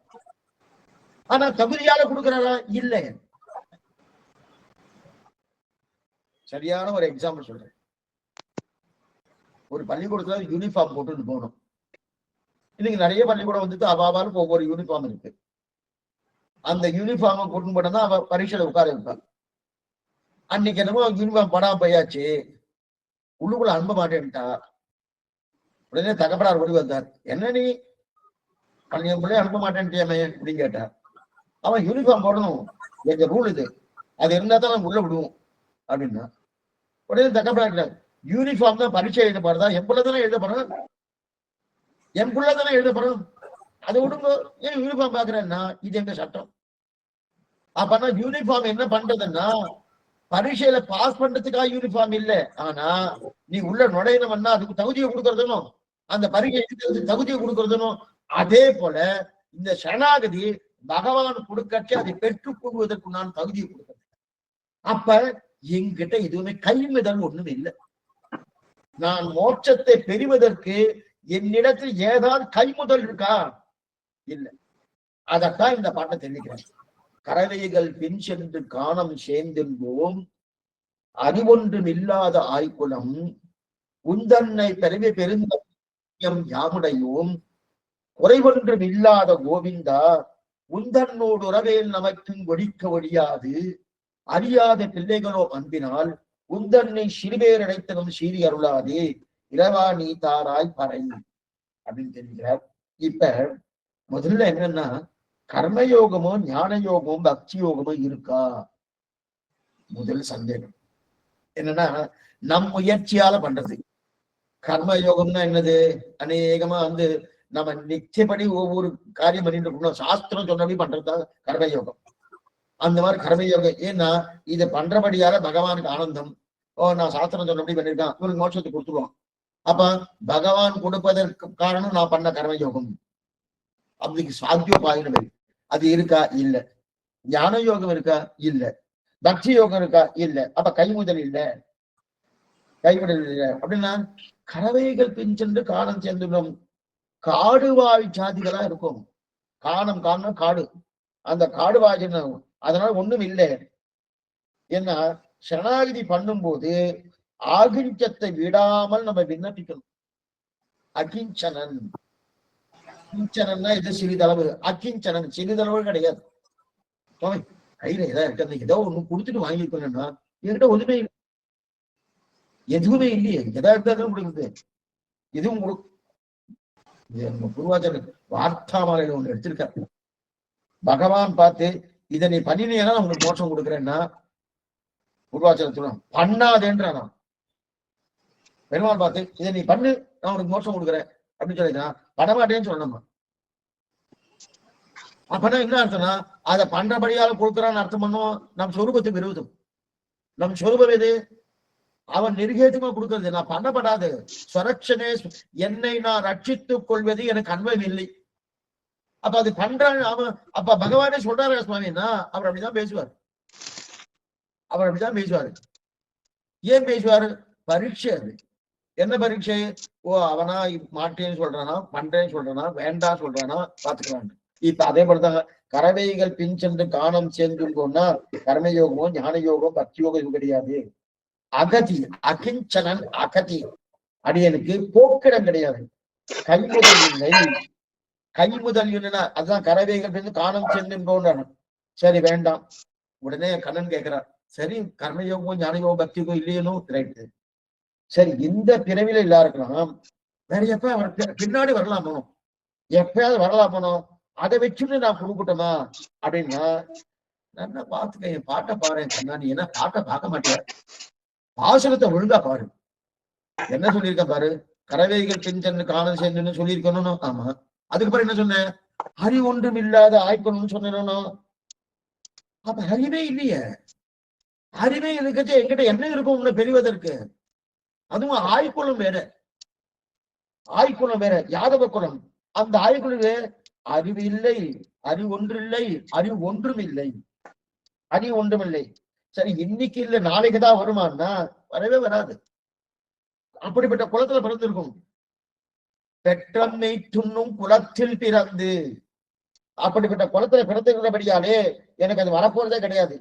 அப்ப சரி சுவாமி, அப்ப உங்களுக்கு கொடுப்பதற்கு ஒண்ணும் இல்லைன்னா கண்ணு சொல்றேன், நீங்க என்கிட்ட எனக்கு கொடுக்கறதுக்கு ஒண்ணும் இல்லையா? ஒண்ணும் இல்லை. இப்ப நானும் கொடுக்கறதுக்கு ஒண்ணும் இல்லை. நானும் கொடுக்கறதுக்கு ஒண்ணு. இப்ப முதலில் மேல இருந்த வேற அர்த்தத்தை பார்க்கலாம், அப்புறம் உள்ளுக்குள்ள என்ன அர்த்தம் பார்க்கலாம். நானும் உனக்கு கொடுக்கறதுக்கு ஒண்ணும் இல்லைன்னா, இப்ப நானும் உன்கிட்ட தடுக்கிறதுக்கு ஒண்ணும் இல்லைன்னு சொன்னா சொல்லக்கூட. அப்படி இல்லை, உங்ககிட்ட ஒரு சுகிருதம் இருக்கு. உங்ககிட்ட ஒரு சுகிருதம் இருக்கு. அதான் பூர்வ சுகிருத்தம்னு பேரு. அது அனாதிகால சுகிருத்தம்னு பேரு. அது யார் யார் அந்த சுகிருத்தம்னா நீதான் கண்ணா, நீதான். உந்தன்னை பிறவி பெருந்தனை புண்ணியம் யாமுடையோ. உந்தன்னை பிறவி பெருந்தனை புண்ணியம் யாவுடையும். எங்கள் சுகிருதம் எப்படிப்பட்ட சுகிருத்தம் தெரியுமா? தோஷம் இல்லாத சுகிருத்தம். ஒரு துளி கூட தோஷம் கிடையாது. எங்க சுகிருத்துல தோஷம் நிறையவே இருக்கு. இந்த சுகிருத்தம் எப்படிப்பட்ட பிறவி பெருந்தனை புண்ணியம். அந்த புண்ணியம் தோஷம் இல்லாத புண்ணியம். ஏன் குறை ஒன்றும் இல்லாத கோவிந்தன் நீ. குறையதான் இருக்கா? எந்த குறையும் கிடையாது. எங்ககிட்ட நிறைய குறை இருக்கு. குறை ஒன்றும் இல்லாத அப்படின்னு சுகிருத்தத்தை சொல்லி, அந்த சுகிருத்தம் எக்காலத்திலும் தோஷம் கிடையாது, குறையவே கிடையாது, தோஷமே இல்லாத அப்படிப்பட்ட சுகிருத்தம். ஏன்னா அப்படிப்பட்ட சுகிருத்தம் இந்த 3வது பகுதியில இது விண்ணப்பிக்கிறார். சரி, முதல்ல கர்ம யோகமும் ஞான யோகமும் பக்தி யோகமா இருக்கணும். இல்ல, கரவைகள் கரவாடி பின்னாடி போயிட்டு இருக்கோம். சரி, இப்ப இல்ல, பின்னாடி ஏதாவது வரும்னா வரப்போறதே கிடையாது, அறிவொன்றும் இல்லாத ஆய்க்கணும்னு சொல்லிட்டார். சரி, நான் ஏன் கொடுக்கணும்னா உங்களுடைய சுகிருதம் இருக்க எங்கிட்ட, அந்த சுகிருதம் நீ தானே, நீ கொடுக்கலாமே அப்படின்னா. சரி, நான் கொடுக்கலாம். சரி சரி, நான் இது கொடுக்கணும், நான் எழுதி வச்சிருக்கேன். இந்த பட்டை ஏதாவது எழுதி கொடுத்துருக்கேன்னா, இன்னாருக்கு ஆண்டாள் கொடுக்குறேன்னு இதை எழுதி வச்சிருக்கேன். நான் இல்ல இல்ல, பாட்ட பாரு கண்ணா, உந்தன்னோடு உறவையில் நமக்கு ஒழிக்க முடியாது. உன்னோடு உறவை இல்லை என்று இது கிடையாது. உந்தன்னோடு உறவு எப்படி எற்றைக்கும் 7 பிறவிக்கும் சம்பந்தம். இந்த நவவித சம்பந்தம்னு பேர். 9 விதமான சம்பந்தம். அந்த சம்பந்தம் நிச்சயமான சம்பந்தம். அந்த சம்பந்தம் தேவரே தான் சொன்னது. அந்த சம்பந்தம் இருக்கணும். நீ எதுக்கு காப்பு கொடுக்கணும்னு சொல்லிட்டு இருக்கியே? எப்படி பிதா புத்திர சம்பந்தம் இருக்கோ, தகப்பனார் பிள்ளை சம்பந்தம் இருக்கோ, அதே போல நீ எனக்கு தகப்பனார், சுவாமி அடியன் தாசன் அப்படிங்க. அந்த சம்பந்தம் இருக்கிறபடியா கொடுத்துதான் தீரணும், நீ கொடுத்தாகணும். சரி, இருக்குன்னா நான் கொடுக்கணுமான்னா உறவு இருக்கிறபடியால கொடுக்கணும், உறவு இருக்கிறபடியால கொடுக்கணும் அப்படின்னு. இப்ப 4 ஆயிரத்தி பாருங்க. முதல் 6ஆ பிரிச்ச போனோம். அப்படி பிரிச்ச விஷயத்திலே அப்படியே சொல்லிட்டே வரேன். கரவைகள் பின் சென்று காணம் சேர்ந்துள்ளோம். கர்மயோகமோ ஞான யோகமோ பக்தி யோகமோ இருக்கா? இல்ல. ஏன்னா பசுமாடி கறவ மாடி பின்னாடி போயிட்டு இருக்கேன், அதனால எங்களுக்கு எதுவுமே தெரியாது, எங்களுக்கு எதுவும் கிடையாதுன்னு. சரி, இப்ப இல்ல, பின்னாடி வருமானா அறிவொன்றும் இல்லாத ஆய்க்குளம். இது 2ஆம். சரி, அறிவு இல்லையானோ? சரி சரி, நான் கொடுக்கறதுக்கு என்ன கொடுக்கலாம்? நீ இல்லைன்னு நானும் கொடுக்க முடியாது. இல்ல இல்ல, நீதான் எனக்கு புண்ணியன். உந்தன்னை பிறவி பெருந்தனை புண்ணியம் யாமடையும் குறைவொன்றும் இல்லாத கோவிந்தா. இது 3வது. சரி, உங்களுக்கு கொடுக்குறேன்னு தலையை தண்ண கொடுக்க வேண்டிய அவசியம் இல்லைன்னா, உனக்கு எனக்கு உறவு இருக்கேன். உந்தன்னோட உறவை நமக்கு இங்கு ஒழிக்க முடியாது. இப்ப உறவை சொல்லிட்டார். உறவை சொன்ன உடனே இப்ப 5வது சொல்லணும். 5வது என்ன ஆயிடுச்சுன்னா, சரி இவ்வளவு தூரம் நீங்க சொல்லிட்டு வாஸ்தவம் தான், நல்லா இருக்கு. ஆனா என்னை பத்தி இதெல்லாம் வச்சுட்டே இருந்தேன், எதுவும் தப்பா சொன்னேன், அதெல்லாம் சொல்லியிருக்கலாமா? அது மாதிரி சொல்லலாமா? ஏன் இந்த மாதிரி சொன்னேன் அப்படின்னு இப்ப கண்ணன் பெருமான் கேட்கிறான். அறியாத பிள்ளைகளும் அம்பினால் சிறுபிள்ளத்தனமா பேசணும். எங்களுக்கு ஞானம் இல்லை, ஆய்க்குளமாச்சுன்னு ஞானம் இல்லை. அறியாத பிள்ளைகளான வழியில பேசினோம், அன்பினால பேசினோம், சிறுபிள்ளைத்தனமாக பேசினோம். அறியாத பிள்ளைகளும் அன்பினால் உந்தன்னை சிறுபேர் அரைத்தனமும் சீறி அருளாதே. அதனால பிள்ளைத்தனமா பேசும்போது எதனா நீ பெருசா எடுத்துக்காத. அதனால அதுனா நான் பண்ணின அபச்சாரத்துக்கு சமாபணம் அடிக்கிறார், மன்னிப்பு கேட்கிறார். அது மாதிரி நான் அபச்சாரம் பட்டிருக்கேன். ஏன் நான் நிர்பந்தப்படுத்தப்படாது. பகவான் பேர் தப்பாது என்று துணிந்திருக்க பேட்டுக்கு ஜோரிக்கை. அவர் எப்ப கொடுக்குறாரு ஒரு காத்துட்டு இருக்கணும். காத்துட்டு நிர்பந்தப்படுத்தினாலே அப்ப அபச்சாரப்பட்டன்னு அர்த்தம். அப்ப அந்த நிர்பந்த படிச்சினாலும் அப்ப இந்த மாதிரி பண்ணிட்டு இருக்கிறேன்னா இல்ல நாங்க சிறுபலத்தனம் அதனால தெரியாதனத்தால பண்ணும், அறியாத்தனத்தால பண்ணும், சிறுவல்லத்தனத்தால பண்ணினோம் அப்படின்னு சொல்லிட்டா அது அறியாத பிள்ளைகளும் அன்பினால் உந்தன்னை சிறுபேர் அடைத்தனமும் சீறி அருளாதே. அதனால நீ கோபிச்சுக்காத. இப்ப என்ன வேணும்னு கேட்டா இறைவா நீ தாராய் அறை. அப்ப என்னன்னா எனக்கு கைங்கரிய பிரார்த்தனை, அந்த கைங்கரியத்தை கொடுன்னு 6 பகுதிகளால இந்த பாசம் எவ்வளவு அழகா இருப்பாங்க. அப்படியே சரணாகி சாஸ்திரத்தை ஒரு 5 வயசு குழந்தை என்னமா நமக்கு புரியும். இது நம்ம இதே ஸ்ரீமன் நாராயண சரணோசரம் பக்தி ஸ்ரீமதி நாராயணாய நமகாம்னா அப்படியே தலை சுத்திட்டே இருக்கும். என்ன ஏதை இது என்ன சொல்றா, இங்க என்ன சொல்றா, அங்க என்ன சொல்றா, இங்க என்ன இது கை அது பிரலோகத்தை சீட்டு பார்த்து என்னென்ன அர்த்தம் பண்ணணும் இதெல்லாம் வந்துட்டு இருக்கும்.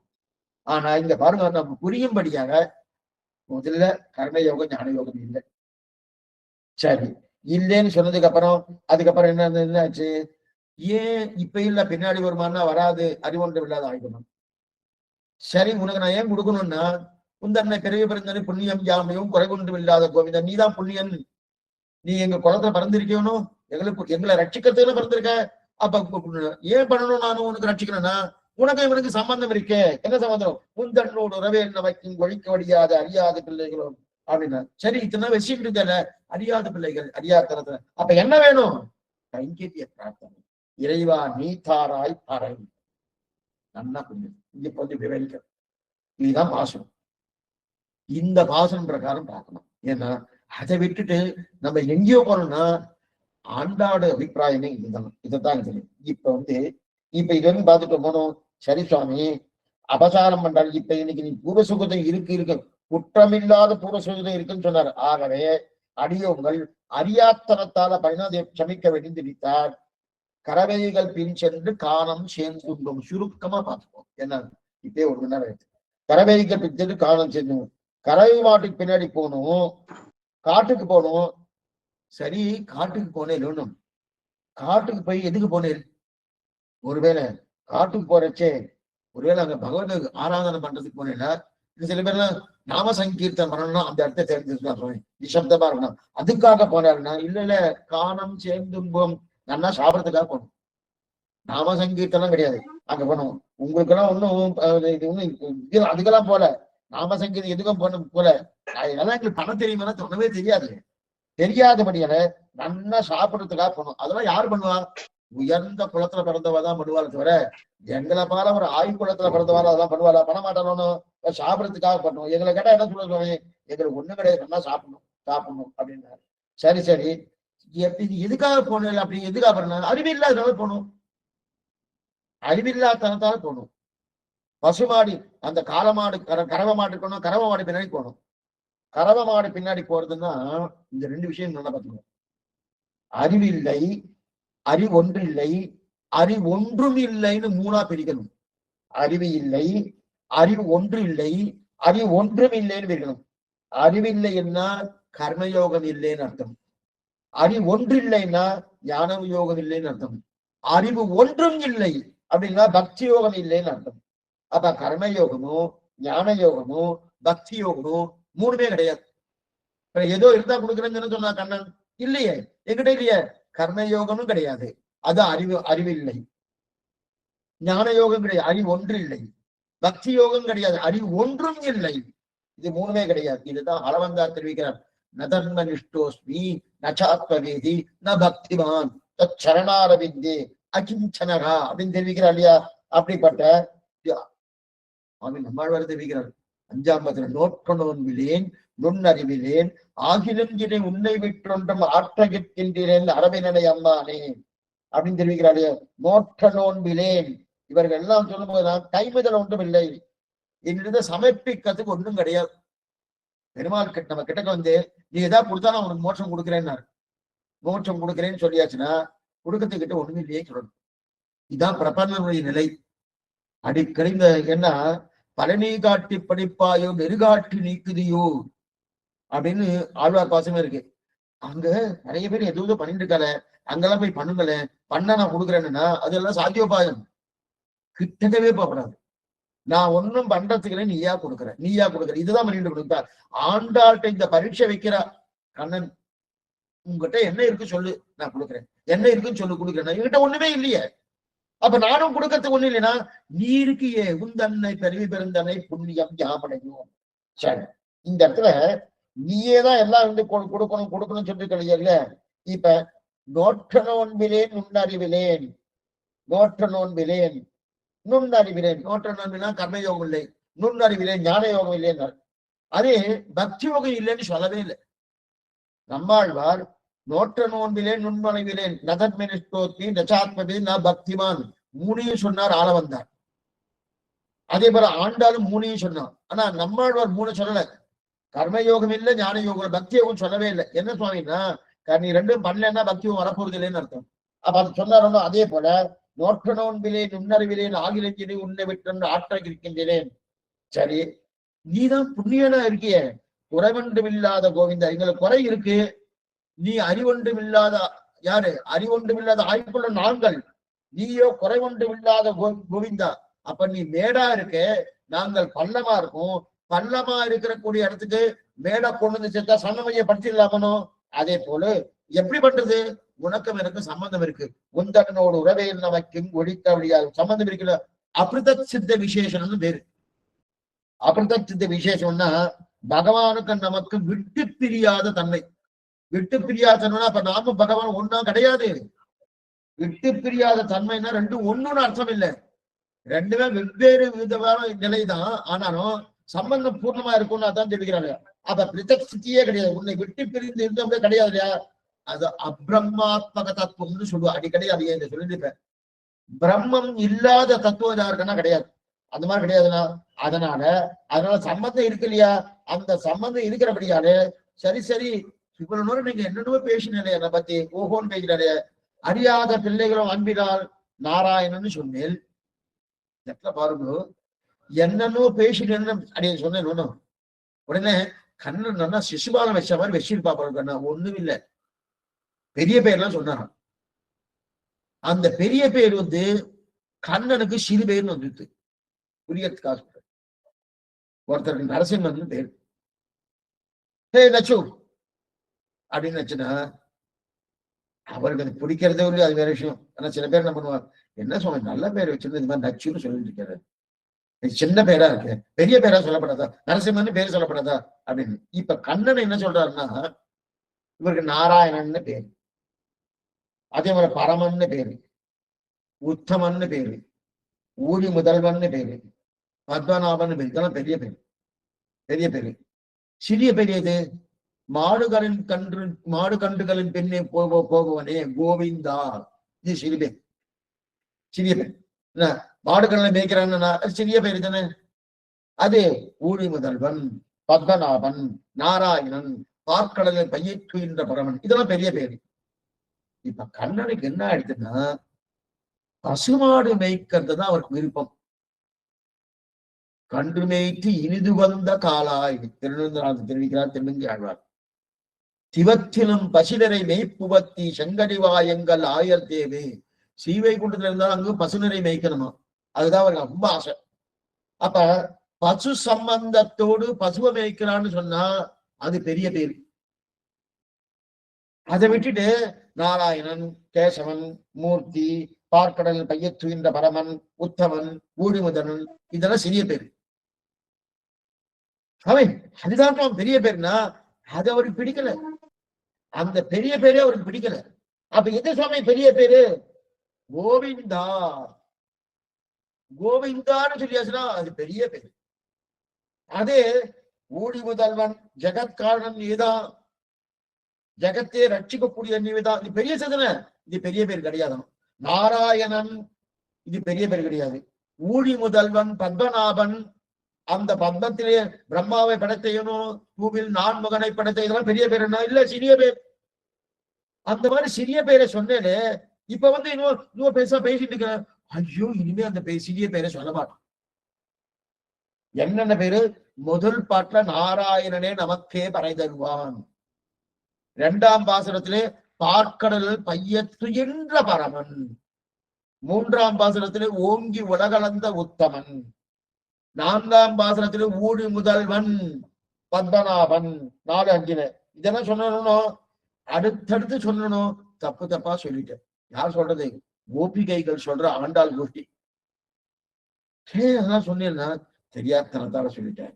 ஏன்னா உனக்கு அதெல்லாம் சிறிய பேருன்னு எனக்கு தெரியாதனத்தால சொல்லிட்டேன். பகவானுக்கு அது சிறிய பேரா.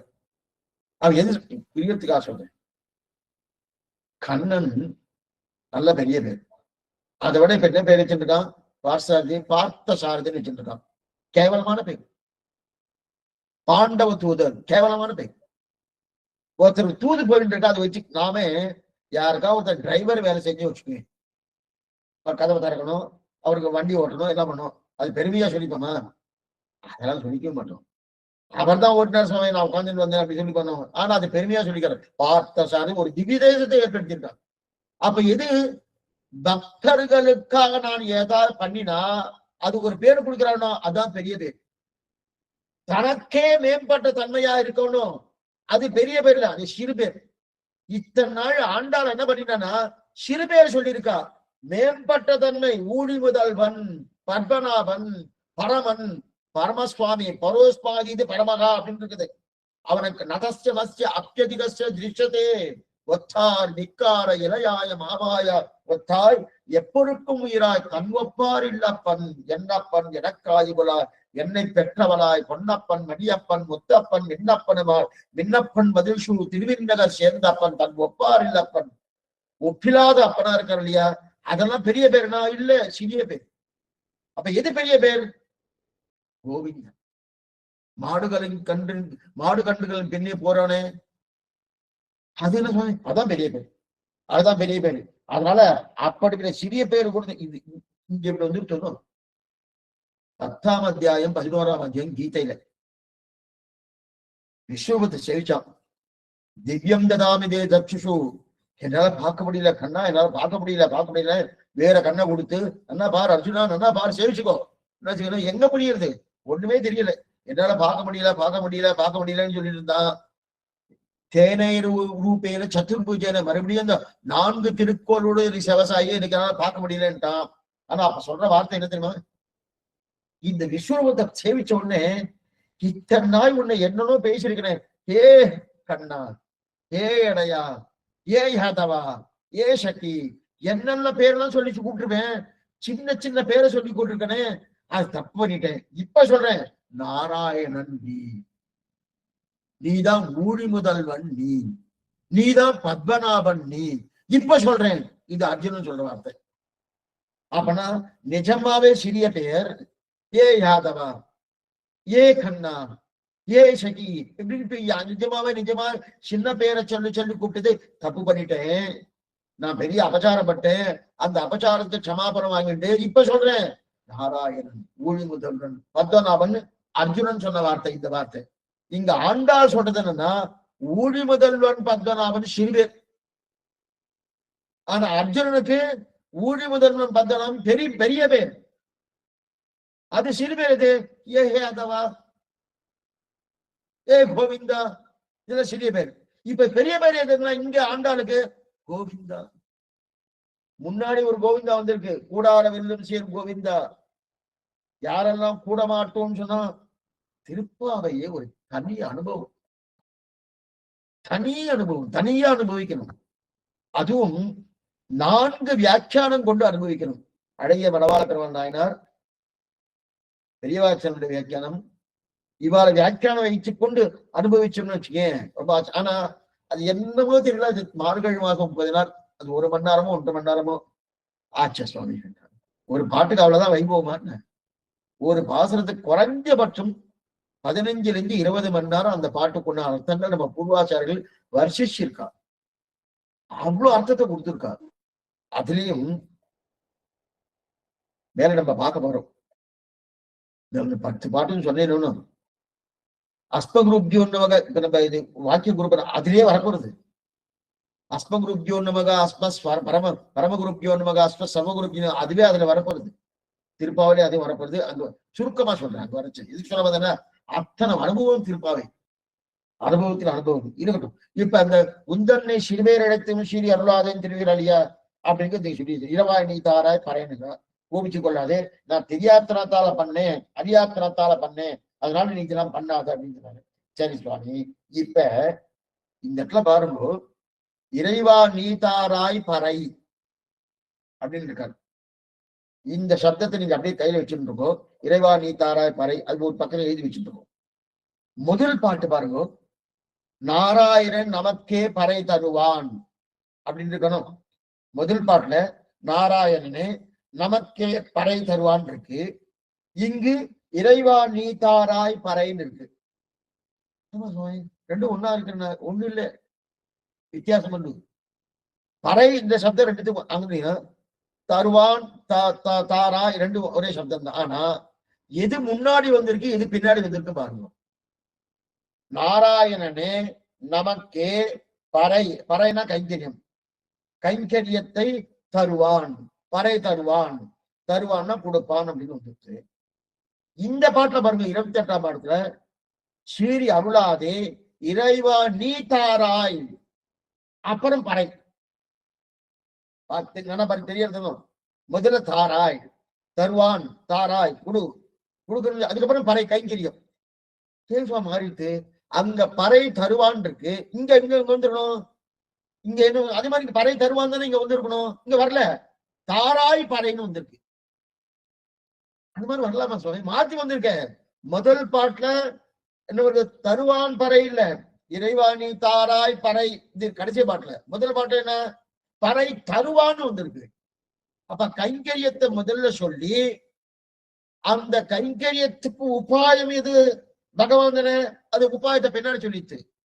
ஆனா இங்க அப்படி இல்ல, முதல்ல உபாயத்தை சொல்லி அதுக்கப்புறம் கைங்கரியம் சொல்றது.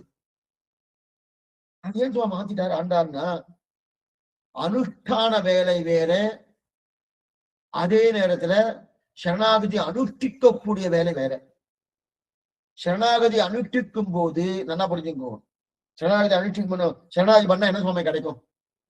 ஒரு உத்தியோகத்துக்கு வரும், உத்தியோகத்துக்கு வரும்னா போன உடனே சம்பளம் கொடுக்க மாட்டான், ஒரு மாசம் தான் சம்பளம் கொடுப்பான். ஆனா சம்பளம் என்னன்னு தெரிஞ்சுட்டாதான் நம்ம உத்தியோகத்துக்கு போவோம். அப்ப புருஷார்த்தம் முதல்ல தெரியணும். புருஷார்த்தம் தெரிஞ்சதுக்கு அப்புறம் தான், அதுக்கப்புறம் தான் அதுக்கு உண்டான வழி என்ன, அதுக்கப்புறம் நம்ம யோசனை பண்ணுவோம், அதுக்கப்புறம் அந்த வழியை பண்ணுவோம். அது இங்க முதல்ல நம்ம போர்ச்சே அதே ஆயிடுச்சு, அதுக்கப்புறம் சம்பளம் வாங்கிட்டதுக்கு அப்புறம், சம்பளம் வந்ததுக்கு அப்புறம் மறுபடியும் வேலை செய்யணும். அதே போல இங்க முதல்ல ஆசிரியன வேலை, அனுஷ்டான வேலை ரெண்டு இருக்கு. ஆசிரியன வேலைன்னா சரணாகதி அனுஷ்டிக்கும் போது, அதாவது சரணாகதி பண்ணினாதான் மோட்சம். அதனால உபதேசம் காலத்தில் மோட்சத்தை முன்னாடி சொல்லுவார். உபதேசம் பண்ணும்போது முதல்ல மோட்சம் சொல்லுவார். என்ன மோட்சம்? எங்க முதல் பாட்டு அப்படித்தானே இருக்கு, பறை தருவான். பறைங்கிற சப்தம் முன்னாடி வந்துடுத்து, தருவான் சப்தம் பின்னாடி வந்துடுத்து. அப்ப முதல்ல புருஷார்த்தத்தை சொல்லி அதன் பிறகு உபாயத்தை சொன்னார். அதுக்கு சரணாகி சொல்லிட்டார். ஆனா சரணாகி பண்ணியாச்சுக்கு மோட்சம். அதனால உபதேசம் காலத்தில் மோட்சத்தை முன்னாடி சொல்லணும், கிடக்கிற பழத்தை பின்னாடி சொல்லணும், பழத்தை பின்னாடி சொல்லணும். ஆனா பண்ண வேண்டிய சரணாகதி பின்னாடி சொல்லணும். ஆனால் பண்ண வேண்டிய காலத்தில் சரணாகதியை பண்ணிட்டு தான் பின்னாடி மோட்சம். உபதேசம் பண்ணக்கூடிய காலத்திலே முதல்ல மோட்சத்தை சொல்லிட்டு அதுக்கப்புறம் அதுக்கு என்ன பண்ணணும், சரணாகதி பண்ணு அப்படின்னு சொல்லணும். அதே நான் அனுஷ்டிக்கிறேன்னு வச்சுக்கேன், அது அனுஷ்டானத்தை கொண்டு வரச்சேன் முதல்ல சரணாகதி பண்ணியானும்.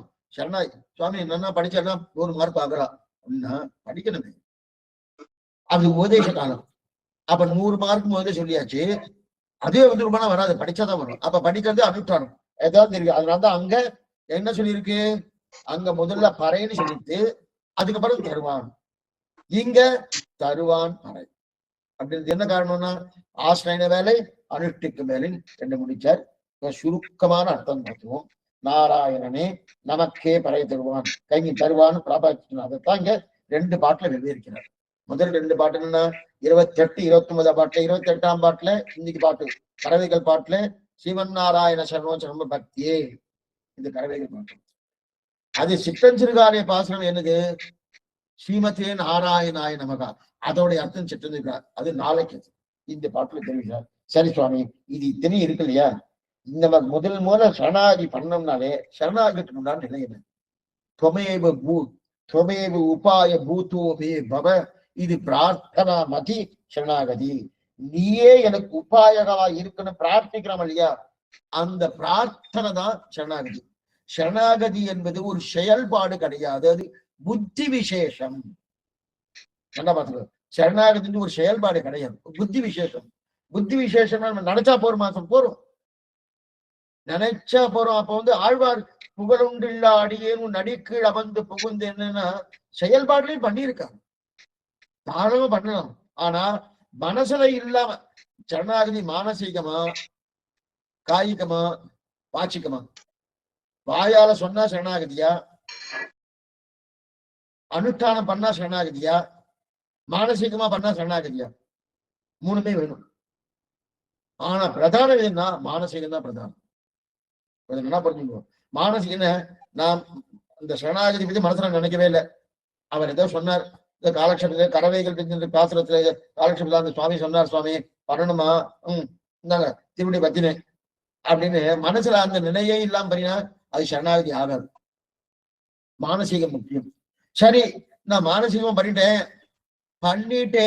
ஆனா நான் வந்து அனுஷ்டானம் பண்ணல, அனுஷ்டானம் காய்கம் பண்ணல அப்படின்னா மற்றவாளுக்கு தெரியாது, உமக்கு தெரியும், மற்றவாளுக்கு தெரியுமா தெரியாது. அவ என்ன பண்ணுவான்? தப்பு பண்ணிடுவான். அவரும் ஒண்ணுமே பண்ணல சுவாமி, நானும் ஒண்ணும் பண்ண வேண்டாம் போட்டிருக்கேன்னு. அப்ப முக்கரணங்களாலும் பண்ணியாகும். மானசீகமா பண்ணணும், காய்க்குமா பண்ணணும், வாட்சிக்குமா பண்ணணும். அப்ப முக்கரணங்கள். ஆனால் இது பிரதானம் மானசீக பிரதான். துவமேவ உபாய பூத்தோ மே பவ இது பிரார்த்தனா மதி சரணாகி. அப்ப மதி சரணாகி தெரிவிக்கலையா, இந்த உறுதி தவிர அந்த உறுதிதான் பிரதானமா இருக்கணும் தெரியுங்களா. அப்ப உண்மை தவிர மற்றொன்னு கிடையாது அப்படின்னு தெரிவிக்கலையா. அடியேனும் அடியனுக்கு நல்லது பண்ணக்கூடிய அந்த நிலை இருக்கு இல்லையா, அதான். அப்ப இப்படிப்பட்ட ஒரு விஷயத்தான் இங்க தெரிவிக்கிறா. சரி, தேவருக்கு அடிக்கு இப்போதே காட்டக்கூடியதுன்னு தெரிவிக்கிறாங்க. ஆக ரொம்ப விசுவாசம் இருக்கணும், மகா விசுவாசம் இருக்கணும். சரணாகதினாலே அனன்ய சாத்தியே சுவாபிவிட்டே மகா விஸ்வாசக பூர்வகம் ததேகோ உபாயதாயாஞ்ச பிரபத்தி சரணாகதி. வேறு எதனாலையும் நான் பகவான் திருடைய நான் பிராபிக்க முடியாது. அதனால எனக்கு அதை தவிர வேற வழி கிடையாது. எனக்கு அவரே புகழ். அந்த மகா விஸ்வாசம் இருக்கு இல்லையா, அந்த விஸ்வாசம் தேவரே தான், அந்த ஸ்வீகாரம், அந்த விஸ்வாசம் தான் ரொம்ப முக்கியம். அந்த விஸ்வாசத்தை இங்க தெரிவிக்கிறார். துணையை உபாகம் பூமியை உப இது பிரார்த்தனாபதி சரணாகதின்னு தெரிவிக்கிறார். சரி சுவாமி, இத வந்து நம்மாழ்வாரே பிராப்திய நிஷ்கர்ஷம்னு ஒண்ணு, அதுக்கப்புறம் கைங்கரிய பிரார்த்தனை ஒண்ணு. பிராப்திய நிஷ்கர்ஷம்னா அப்ப வந்து சரணாகதி பண்ணினா என்ன கிடைக்கும்? நான் சரணாகதி பண்ண எதுக்காக பண்றேன்? சகல பல பிரதோகி விஷ்ணுக்குன்னு எதை வேணா கொடுத்தோம் சரணாகதிக்கு. ஆனா இதற்காக தான் சரணாகதி பண்ணினேன் அப்படின்னு அங்க எங்க தெரிவிக்கிறார்? 2ஆம் 10 9ஆம் திருவாய்மொழி எம்மா வீட்டு திறமம் செப்பம் அது தெரிவிக்கிறார். எனக்கே ஆட்சை எக்காலச்சென்று என் மனக்கே வந்து இடவெயிடென்று மன்னி தனக்கேயாக எனக்கொள்ளுமேயே எனக்கே கண்ணனை யான்கொள் சிறப்பே அப்படின்னு தனக்கேயாக எனக்கொள்ளுமே பகவன் உனக்காக நான் இதுதான் புருஷார்த்தம் அப்படின்னு நிர்ணயம் பண்ணிட்டார். அந்த நிர்ணயம் பண்ணினதே 2ஆம் 10 3ஆம் திருவாய் நிர்ணயம் பண்ணினார். நிர்ணயம் பண்ணினதே 3ஆம் 10 3ஆம் திருவாமையில ஒடிவில் காலமெல்லாம் உடனாய் மண்ணி வடிவிலா அடிவை செய்வன பிரார்த்திக்கிறார். என்ன பிரார்த்திக்கிறார்? கைங்கரியத்தை பிரார்த்தனை அங்க வச்சுதான். அப்ப புருஷார்த்தத்தை எது புருஷார்த்தம் அப்படின்னு சொன்னது 2:30. அந்த புருஷார்த்தத்தை பிரார்த்தித்தது 3ஆம் 10 3ஆம் திருவாமொழி அப்படின்னு தெரிவிக்கிறாரு. இப்ப இதுல வந்து எங்க இருக்கு? திருமந்தத்துல எங்க இருக்கு? நாராயண ஆய, நாராயண ஆய. அப்ப ஆயதான் 4வது வேற்றுமை உறுப்பு. இதுக்கு வந்து வியக்த சதுர்த்தின்னு பேரு. முதல்ல ஏற்கனவே லுப்த சதுர்த்தின்னு ஒன்று இருக்கும். கஷ்டப்படுத்த மாட்டேன், உள்ளுக்குள்ள ரொம்ப போக மாட்டேன், வேற எழுந்த வாஜா சொல்றேன். ஏன்னா அகாரத்துக்கு மேல ஆய, அது லுப்த சதுர்த்தின்னு பேரு. அந்த அகாரத்தினுடைய விவரணம் தான் நாராயணாய. அங்கேயே ஆய இருக்கு, அது வெக்த சதுர்த்தி. அந்த வெக்த சதுர்த்தி பிரார்த்தனாயாம் சதுர்த்தின்னு பேரு. அங்க பிரார்த்தனாயாம் சதுர்த்தி கிடையாது, அது லுப்த சதுர்த்தி. அங்க சதுர்த்திக்கு உண்டான அர்த்தமே வேறு, இங்க சதுர்த்திக்கு உண்டான அர்த்தமே வேறு. இந்த சதுர்த்தி பிரார்த்தனை என்ன பிரார்த்தனை? பகவானே உனக்கே சர்வதேச சர்வகால சர்வ அபஸ்தோசித சகல விதமான கைங்கரியங்களையும் பண்ணப்பெறுவேன் ஆக வேணும் அப்படின்னு பிராப்தி நிஷ்கரணம் பண்றோமோ, அதான் அந்த பிரார்த்தனை. அது எங்க தெரியுது? ஆய சப்தத்தால் தெரியுது. 4ஆம் வேற்றுமை. சரி சுவாமி, இவ்வளவு தூரம் சொல்லிட்டு இருக்கிறது. இப்ப ஆண்டாள் இந்த மாதிரி சரணாகதி பண்ணணுமான்னா கரவைகளுக்கு இதுக்கும் என்ன சம்பந்தம்னா ஞானேனகா பசுமி சமானகான்னு சொல்றது. கண்ணன் கேக்குறான், உங்க இடத்துல கர்ம யோகங்கள் ஞான யோகங்கள் இருக்குமா கூட இருக்கே, அதை பார்த்து உங்களுக்கு கொடுக்குறேனே. ஒவ்வொன்னா எடுக்கிறான். கர்ம ஞான பக்தி யோகம் இருக்க மாதிரி இருக்கே, அதை பார்த்து நான் உங்களுக்கு கொடுக்குறேனேன்னு கண்ணன் சொல்ல. கர்ம யோகமும் ஞானமும் வரணும்னா யார் பண்ணணும்? எனக்கு யார் பண்ணணும்? யாரும் ஒரு ரிஷிகள் வழி காட்டணும். ரிஷிகள் வழி காட்டணும்னா ரிஷிகள் தான் எங்களுக்கு ஆச்சாரனா இருக்கணும். கர்ம யோகமா ஏன்னா ஆழ்வார்களுக்கு கர்மஞான யோகங்கள் அவ காட்ட மாட்டான், ரிஷிகள் தான் காட்டுவார். ரிஷிகள் தானே எங்க வழி காட்டணும். எங்களுக்கு வழிகாட்டி யார் தெரியுமா கண்ணா? பசுமாடு. இந்த கறவை மாடு தான் சொல்லக்கூடாது. அப்ப எங்களுக்கு ஆச்சாரம் யாரு? கறவை மாடு. அதான் கறவைகள் பின் சென்று அவன் இது முன்னாடி போறதோ அதுக்கு பின்னாடி போயிட்டே இருக்கும். அதான் ஞானேனகா பசுபிசமான காலம். ஞானம் இல்லாதவங்க 4 கால் மாடுகளோடு சம்பந்தம் இல்லை. அப்படி இருக்கச்சு எங்களுக்கு அது எப்படி போறதோ அது பின்னாடி தான் போயிட்டு இருக்கோம். அது பின்னாடியே போயிட்டு இருக்கோம். எங்க பிருந்தாவனம் எல்லாம் தெரியாது, எதுவுமே தெரியாது. அந்த கறவை மாடு போயிட்டு இருக்கு, அது பின்னாடியே பின்னாடி. சில நேரத்துல களத்து மேட்டெல்லாம் இங்கதான் களத்து மேட்டு போகணும், களத்து மேட்டுல இருந்து நேர ஆத்துக்கு வரணும். அந்த பசுமாடு என்ன பண்ணுவோம்னா ரெட்டை மாடு அது மேல ஒரு கயத்தை போட்டுருவான். கயத்தை போட்டுட்டா அது நேரம் கொண்டு விட்டுருவோம். அந்த மாதிரி இந்த பசுமாடு இந்த கறவை மாடு எங்க போறதோ அது பின்னாடியில போய் நிறுத்துவே. அதனால கண்ணா நீ நினைக்கிற மாதிரி என்னமோ ஏதோ ரிஷிகள்கிட்ட போய் குருகுல வாசம் பண்ணிட்டு அதெல்லாம் தெரிஞ்சுட்டு இருக்கேன். எங்களுக்கு யாரு ஆச்சாரியன் தெரியுமா? கறவை மாடுதான் ஆச்சாரியன். அப்ப எங்ககிட்ட என்ன ஞானம் இருக்கும்? எந்த ஞானமும் இருக்காதியா. அப்புறம் குருகுல வாசம் ஏதா இருக்கா? அதெல்லாம் ஒண்ணுமே இல்லை. நீ பண்ணிருக்கலாம் குருகுல வாசம், சாந்திகிட்ட பண்ணிருக்க, வசிஷ்டாச்சாரியிட்ட பண்ணிருக்க, நீ எதெல்லாம் பண்ணிருக்க. எங்களுக்கு அதெல்லாம் ஒண்ணுமே தெரியாது. நாங்க என்ன அறிவொன்றும் இல்லாத ஆய்குலமானபடியாலே, அதனால எங்களுக்கு அது ஒண்ணுமே தெரியாதபடியால எங்க ஆச்சாரிய பார்த்தாலே உங்களுக்கு புத்தி வந்திருக்குது. கடனை பார்த்து இந்த வார்த்தை கேட்கிறான்.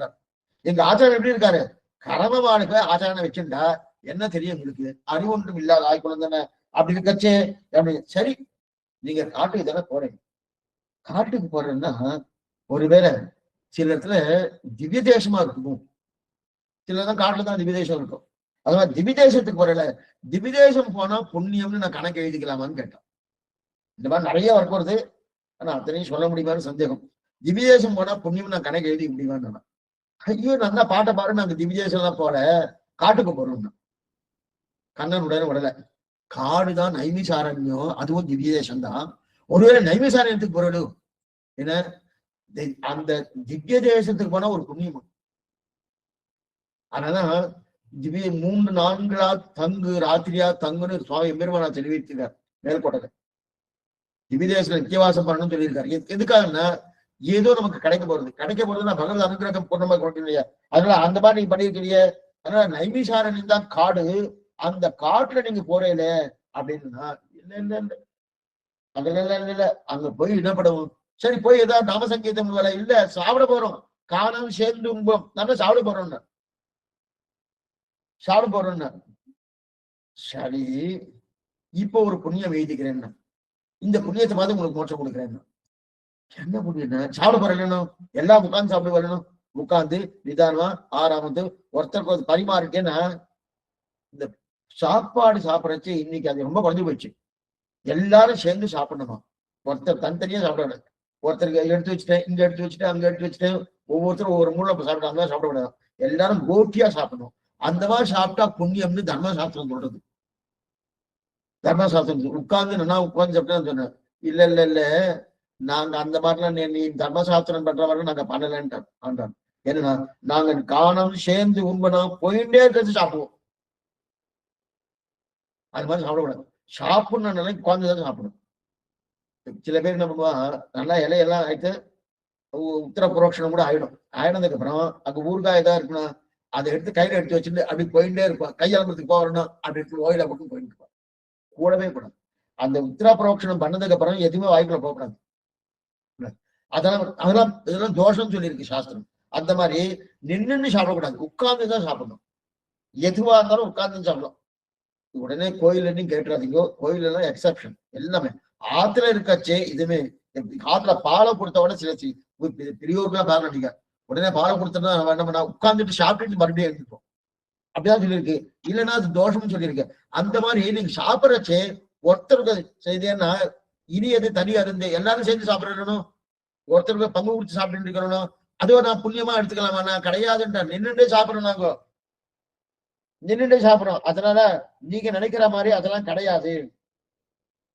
அங்க எங்களுக்கு என்ன பசுமாடு போற பின்னாடி போயிட்டு இருக்கோம்னா எங்களுக்கு என்ன இருக்கும்? கறவைகள் பின் சென்று காணம் சேர்ந்து உண்போம். சரி, பெருமாளுக்கு ஏதாவது கண்டர்ல பண்ணி சாப்பிடுவேல? பெருமாளுக்கு ஏதாவது கண்டர்ல பண்ணி சொன்னா விஷத்தை சாப்பிடுற மாதிரி அர்த்தம். அது கண்டர்ல பண்ணணும் சாப்பிடறோம்னா அதெல்லாம் அந்த தப்பெல்லாம் நாங்க பண்றது இல்லை. அப்படியே எடுத்து எடுத்து சாப்பிட்டு இருக்கோம். எங்கிட்ட ஒண்ணுமே கிடையாது, ஒண்ணுமே கிடையாது. சரி, ஒண்ணு பண்றேன். ஒருவேளை நீங்க ஐஷன் போகக்கூடிய மாடு, அந்த பசுமாட்டுக்கு ஈற்று மாடு இல்லாத, இனிமே பால் கறக்காது.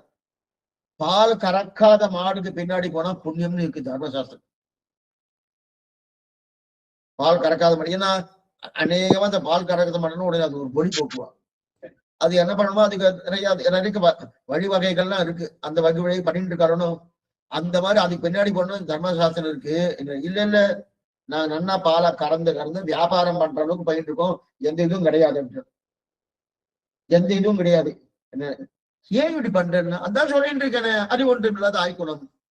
சொல்லிட்டு இருக்கேனே, அறிவொன்றும் இல்லாத ஆய்க்கணும், அறிவொன்றும் இல்லாத ஆய்க்கணும். அப்ப கர்மயோகம் இல்ல, ஞான யோகம் இல்ல, பக்தி யோகம் இல்ல, எதுவுமே இல்ல அப்படின்னு அறிவொன்றும் இல்லாத ஆய்க்கணும். அப்ப நான் கொடுக்கறதுக்கு என்ன இருக்கு? ஏதாவது கொடுக்கணும்னா உங்ககிட்ட எதா இருக்குமென்னா. ஆனா நீதான் எனக்கு என்ன பண்ணிருக்க, எங்க குலத்துல வந்து பிறந்திருக்கிய, எங்க யாதவ குலத்துல நீயே வந்து பிறந்திருக்கியனும். யாரு காண்டால் யாதவ குலமானா முதல் பாசனம் தொடங்கி 29வது பாசனம் பரியந்தம் ஆண்டாள் யாதவ பெண்ணாதான் பாசனம் பாடுறா. அதை நீங்க நல்லா குறிப்பு வச்சுக்கணும். ஏன்னா உடனே வந்து பெரியாழ்வார் பெண் பிள்ளையாக ஆண்டாள் பாடுறாள்னா கிடையாது. அது கடைசி பாட்டுதான். அணிபுதுவை பைந்தமல தந்தறியல் பட்டபிரான் கோதை சொன்ன சங்க தமிழ் மாலை, அது 30வது பாசனம் தான் தானான தன்னை உண்டுருச்சு. 29 பாசனக்கும் அனுகாரம் தான். அப்பன்னா யாதவ பெண் அந்த அந்த கோபிகையா பாவத்துலதான் ஆண்டாள் பாடிட்டு இருக்கு. அப்படி இருக்கச்ச நாங்க யாதவ குலமாச்சு. அப்படி இருக்கச்சு எங்கிட்ட நீங்க என்ன பண்ணணும்? ஆனா ஒண்ணு, புண்ணியமா நீ எங்க குலத்துல வந்து பிறந்திருக்கணும், புண்ணியமா வந்து பிறந்திருக்கணும், நீ வந்து பிறந்திருக்கணும். அப்ப நீயே தர்மம். கிருஷ்ணம் தர்மம் சனாதனம் ஏச வேதவிதோ விப்ராக ஏஷ அத்தியாத்மகோ ஜனாக தேவதந்தி மகாத்மானம் கிருஷ்ணம் தர்மம் சனாதனம். அந்த சனாதன தர்மம், சனாதனம்னா என்ன தெரியுமா அர்த்தம்? இன்னைக்கு நிறைய வம்பு தும்பெல்லாம் இதுல வந்துட்டு இருக்கு. அது அழிஞ்சுடுமோ, எதா ஆயிடுமோ அப்படின்னு இருக்கா. ஒன்னுக்கும் ஆகாது, எந்த நிலையும் ஆகாது. ஏன்னா சனாதனம் இசை கொண்டு பகவான். சனாதனம் ஏதோ ஒண்ணு, அந்த மதத்துல இருக்கிறவா பகவான் அப்படி இல்ல. சனாதன தர்மமே பகவான். பகவான் இல்ல, தர்மமே போயிடுமா? போகவே போகாது. தேயத்துக்கு உண்டான வாய்ப்புகள் இருக்கே தவிர போகுமானா போகும். என்னைக்கு அப்படி இந்த வார்த்தை சொன்னேன்றதுக்காக அப்ப நான் உண்மை பண்ண வேண்டாமா சுவாமின்னு கேட்டுறாதீங்க. நம்ம சிருஷ்டித்த பலன் அதை எப்படி ரட்சிக்கணுமோ அதை ரட்சிச்சுட்டே இருக்கணும். ஆனா அது என்னைக்கும் போவது. கிருஷ்ணம் தர்ம ராமோ விக்கிரகவான் தர்மகா. ராம் தர்மமே ராமன், அதே தர்மமே கண்ணன். அப்படி இருக்கச்சு கிருஷ்ணம் தர்மம் சனாதனம் சொல்றீங்க இல்லையா? அந்த புண்ணிய பலன் நீயே இருக்கிய, நீ இருக்கிறபடியாலே எங்களுக்கு எந்த கவலையும். சரி, உந்தன்னை கருவி பரிந்தனை புண்ணியம் யாவடையோம். இதா இருக்குன்னு நான் குறை ஒன்றும் இல்லாதவன் நீ, நாங்க அறிவொன்றும் இல்லாத ஆய்குலம். சரி, என்னை பற்றி நல்லா விஷயம் நல்லா தவறுதான், நிச்சயமா வச்சு தவறுதான். அந்த தவறு இனிமே பண்ண மாட்டோம். உந்தன்னை பெருவி பிறந்தனை புண்ணியம் யாவடையோம் குறை ஒன்றும் இல்லாத உந்தன்னோர் உறவேல் நமக்கு ஒழிக்க வழியாது. உனக்கம் எனக்கு சம்பந்தம் இருக்கிறபடியாலே அறியாத்தனத்தால செருவெல்லத்தனத்தால் உன்னை பத்தி ஏசினம். ஏசினம்னா அந்த இடத்துல என்ன அர்த்தம்? நாராயணன், பத்மநாபன், ஊழி முதல்வன், உத்தமன், இந்த பரமன், இந்த பெயர்லாம் சொல்லணும். அதெல்லாம் சிறிய பெயர். இனிமே என்ன சொல்லுவோம்? கோவிந்தா. அதனால்தான் கோவிந்த நாம சங்கீர்த்தனுக்கு இத்தனை வைபவம். கண்ணனுக்கே நம்ம பிடித்தவன் சப்தம். எதை சொன்னாலும் சரி, எங்கேயாவது ஏதாவது நமக்கு சம்பரோஷம் வச்சுக்க, அந்த சம்பரோஷம் பெருமாள் பேரு பத்மநாபன் இருக்கலாம், அந்த பெருமாள் பேர் ஏதோ ஒரு பேர் இருக்கலாம். ஆனா அது இருந்தா உடனே கோவிந்தா கோவிந்தா.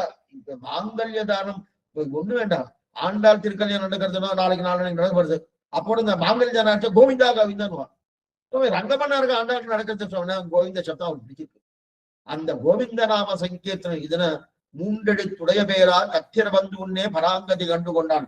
அப்படிப்பட்ட கோவிந்த நாம சங்கீர்த்தனம் இருக்கிறபடியால அப்படி இருக்கிறபடியால இனி சிறுவேரை சீரி அருளாதே இறைவா நீ தாராய் பரன்னு சொல்லி ஆச்சரியமான இந்த துவயத்தின் அர்த்தத்தை இது தெரிவித்த சரணாகதி.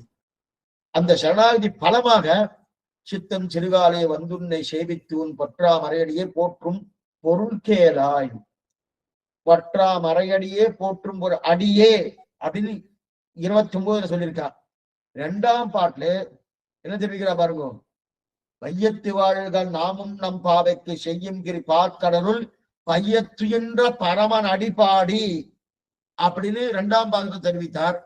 இங்க பற்றா மறை அடியே போற்றும் பொருள்களை முடிச்சிட்டார். அப்ப அதுக்கு பலனாக சரணாகதிக்கு பலனாக கைங்கரிய பிரார்த்தனை.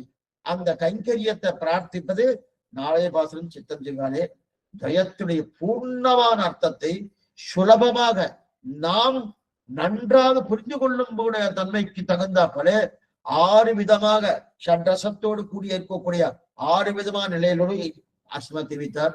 அப்படிப்பட்ட ஆண்டாள் திருவிடைக்கு பல்லான் படி ரொம்ப சுருக்கம்.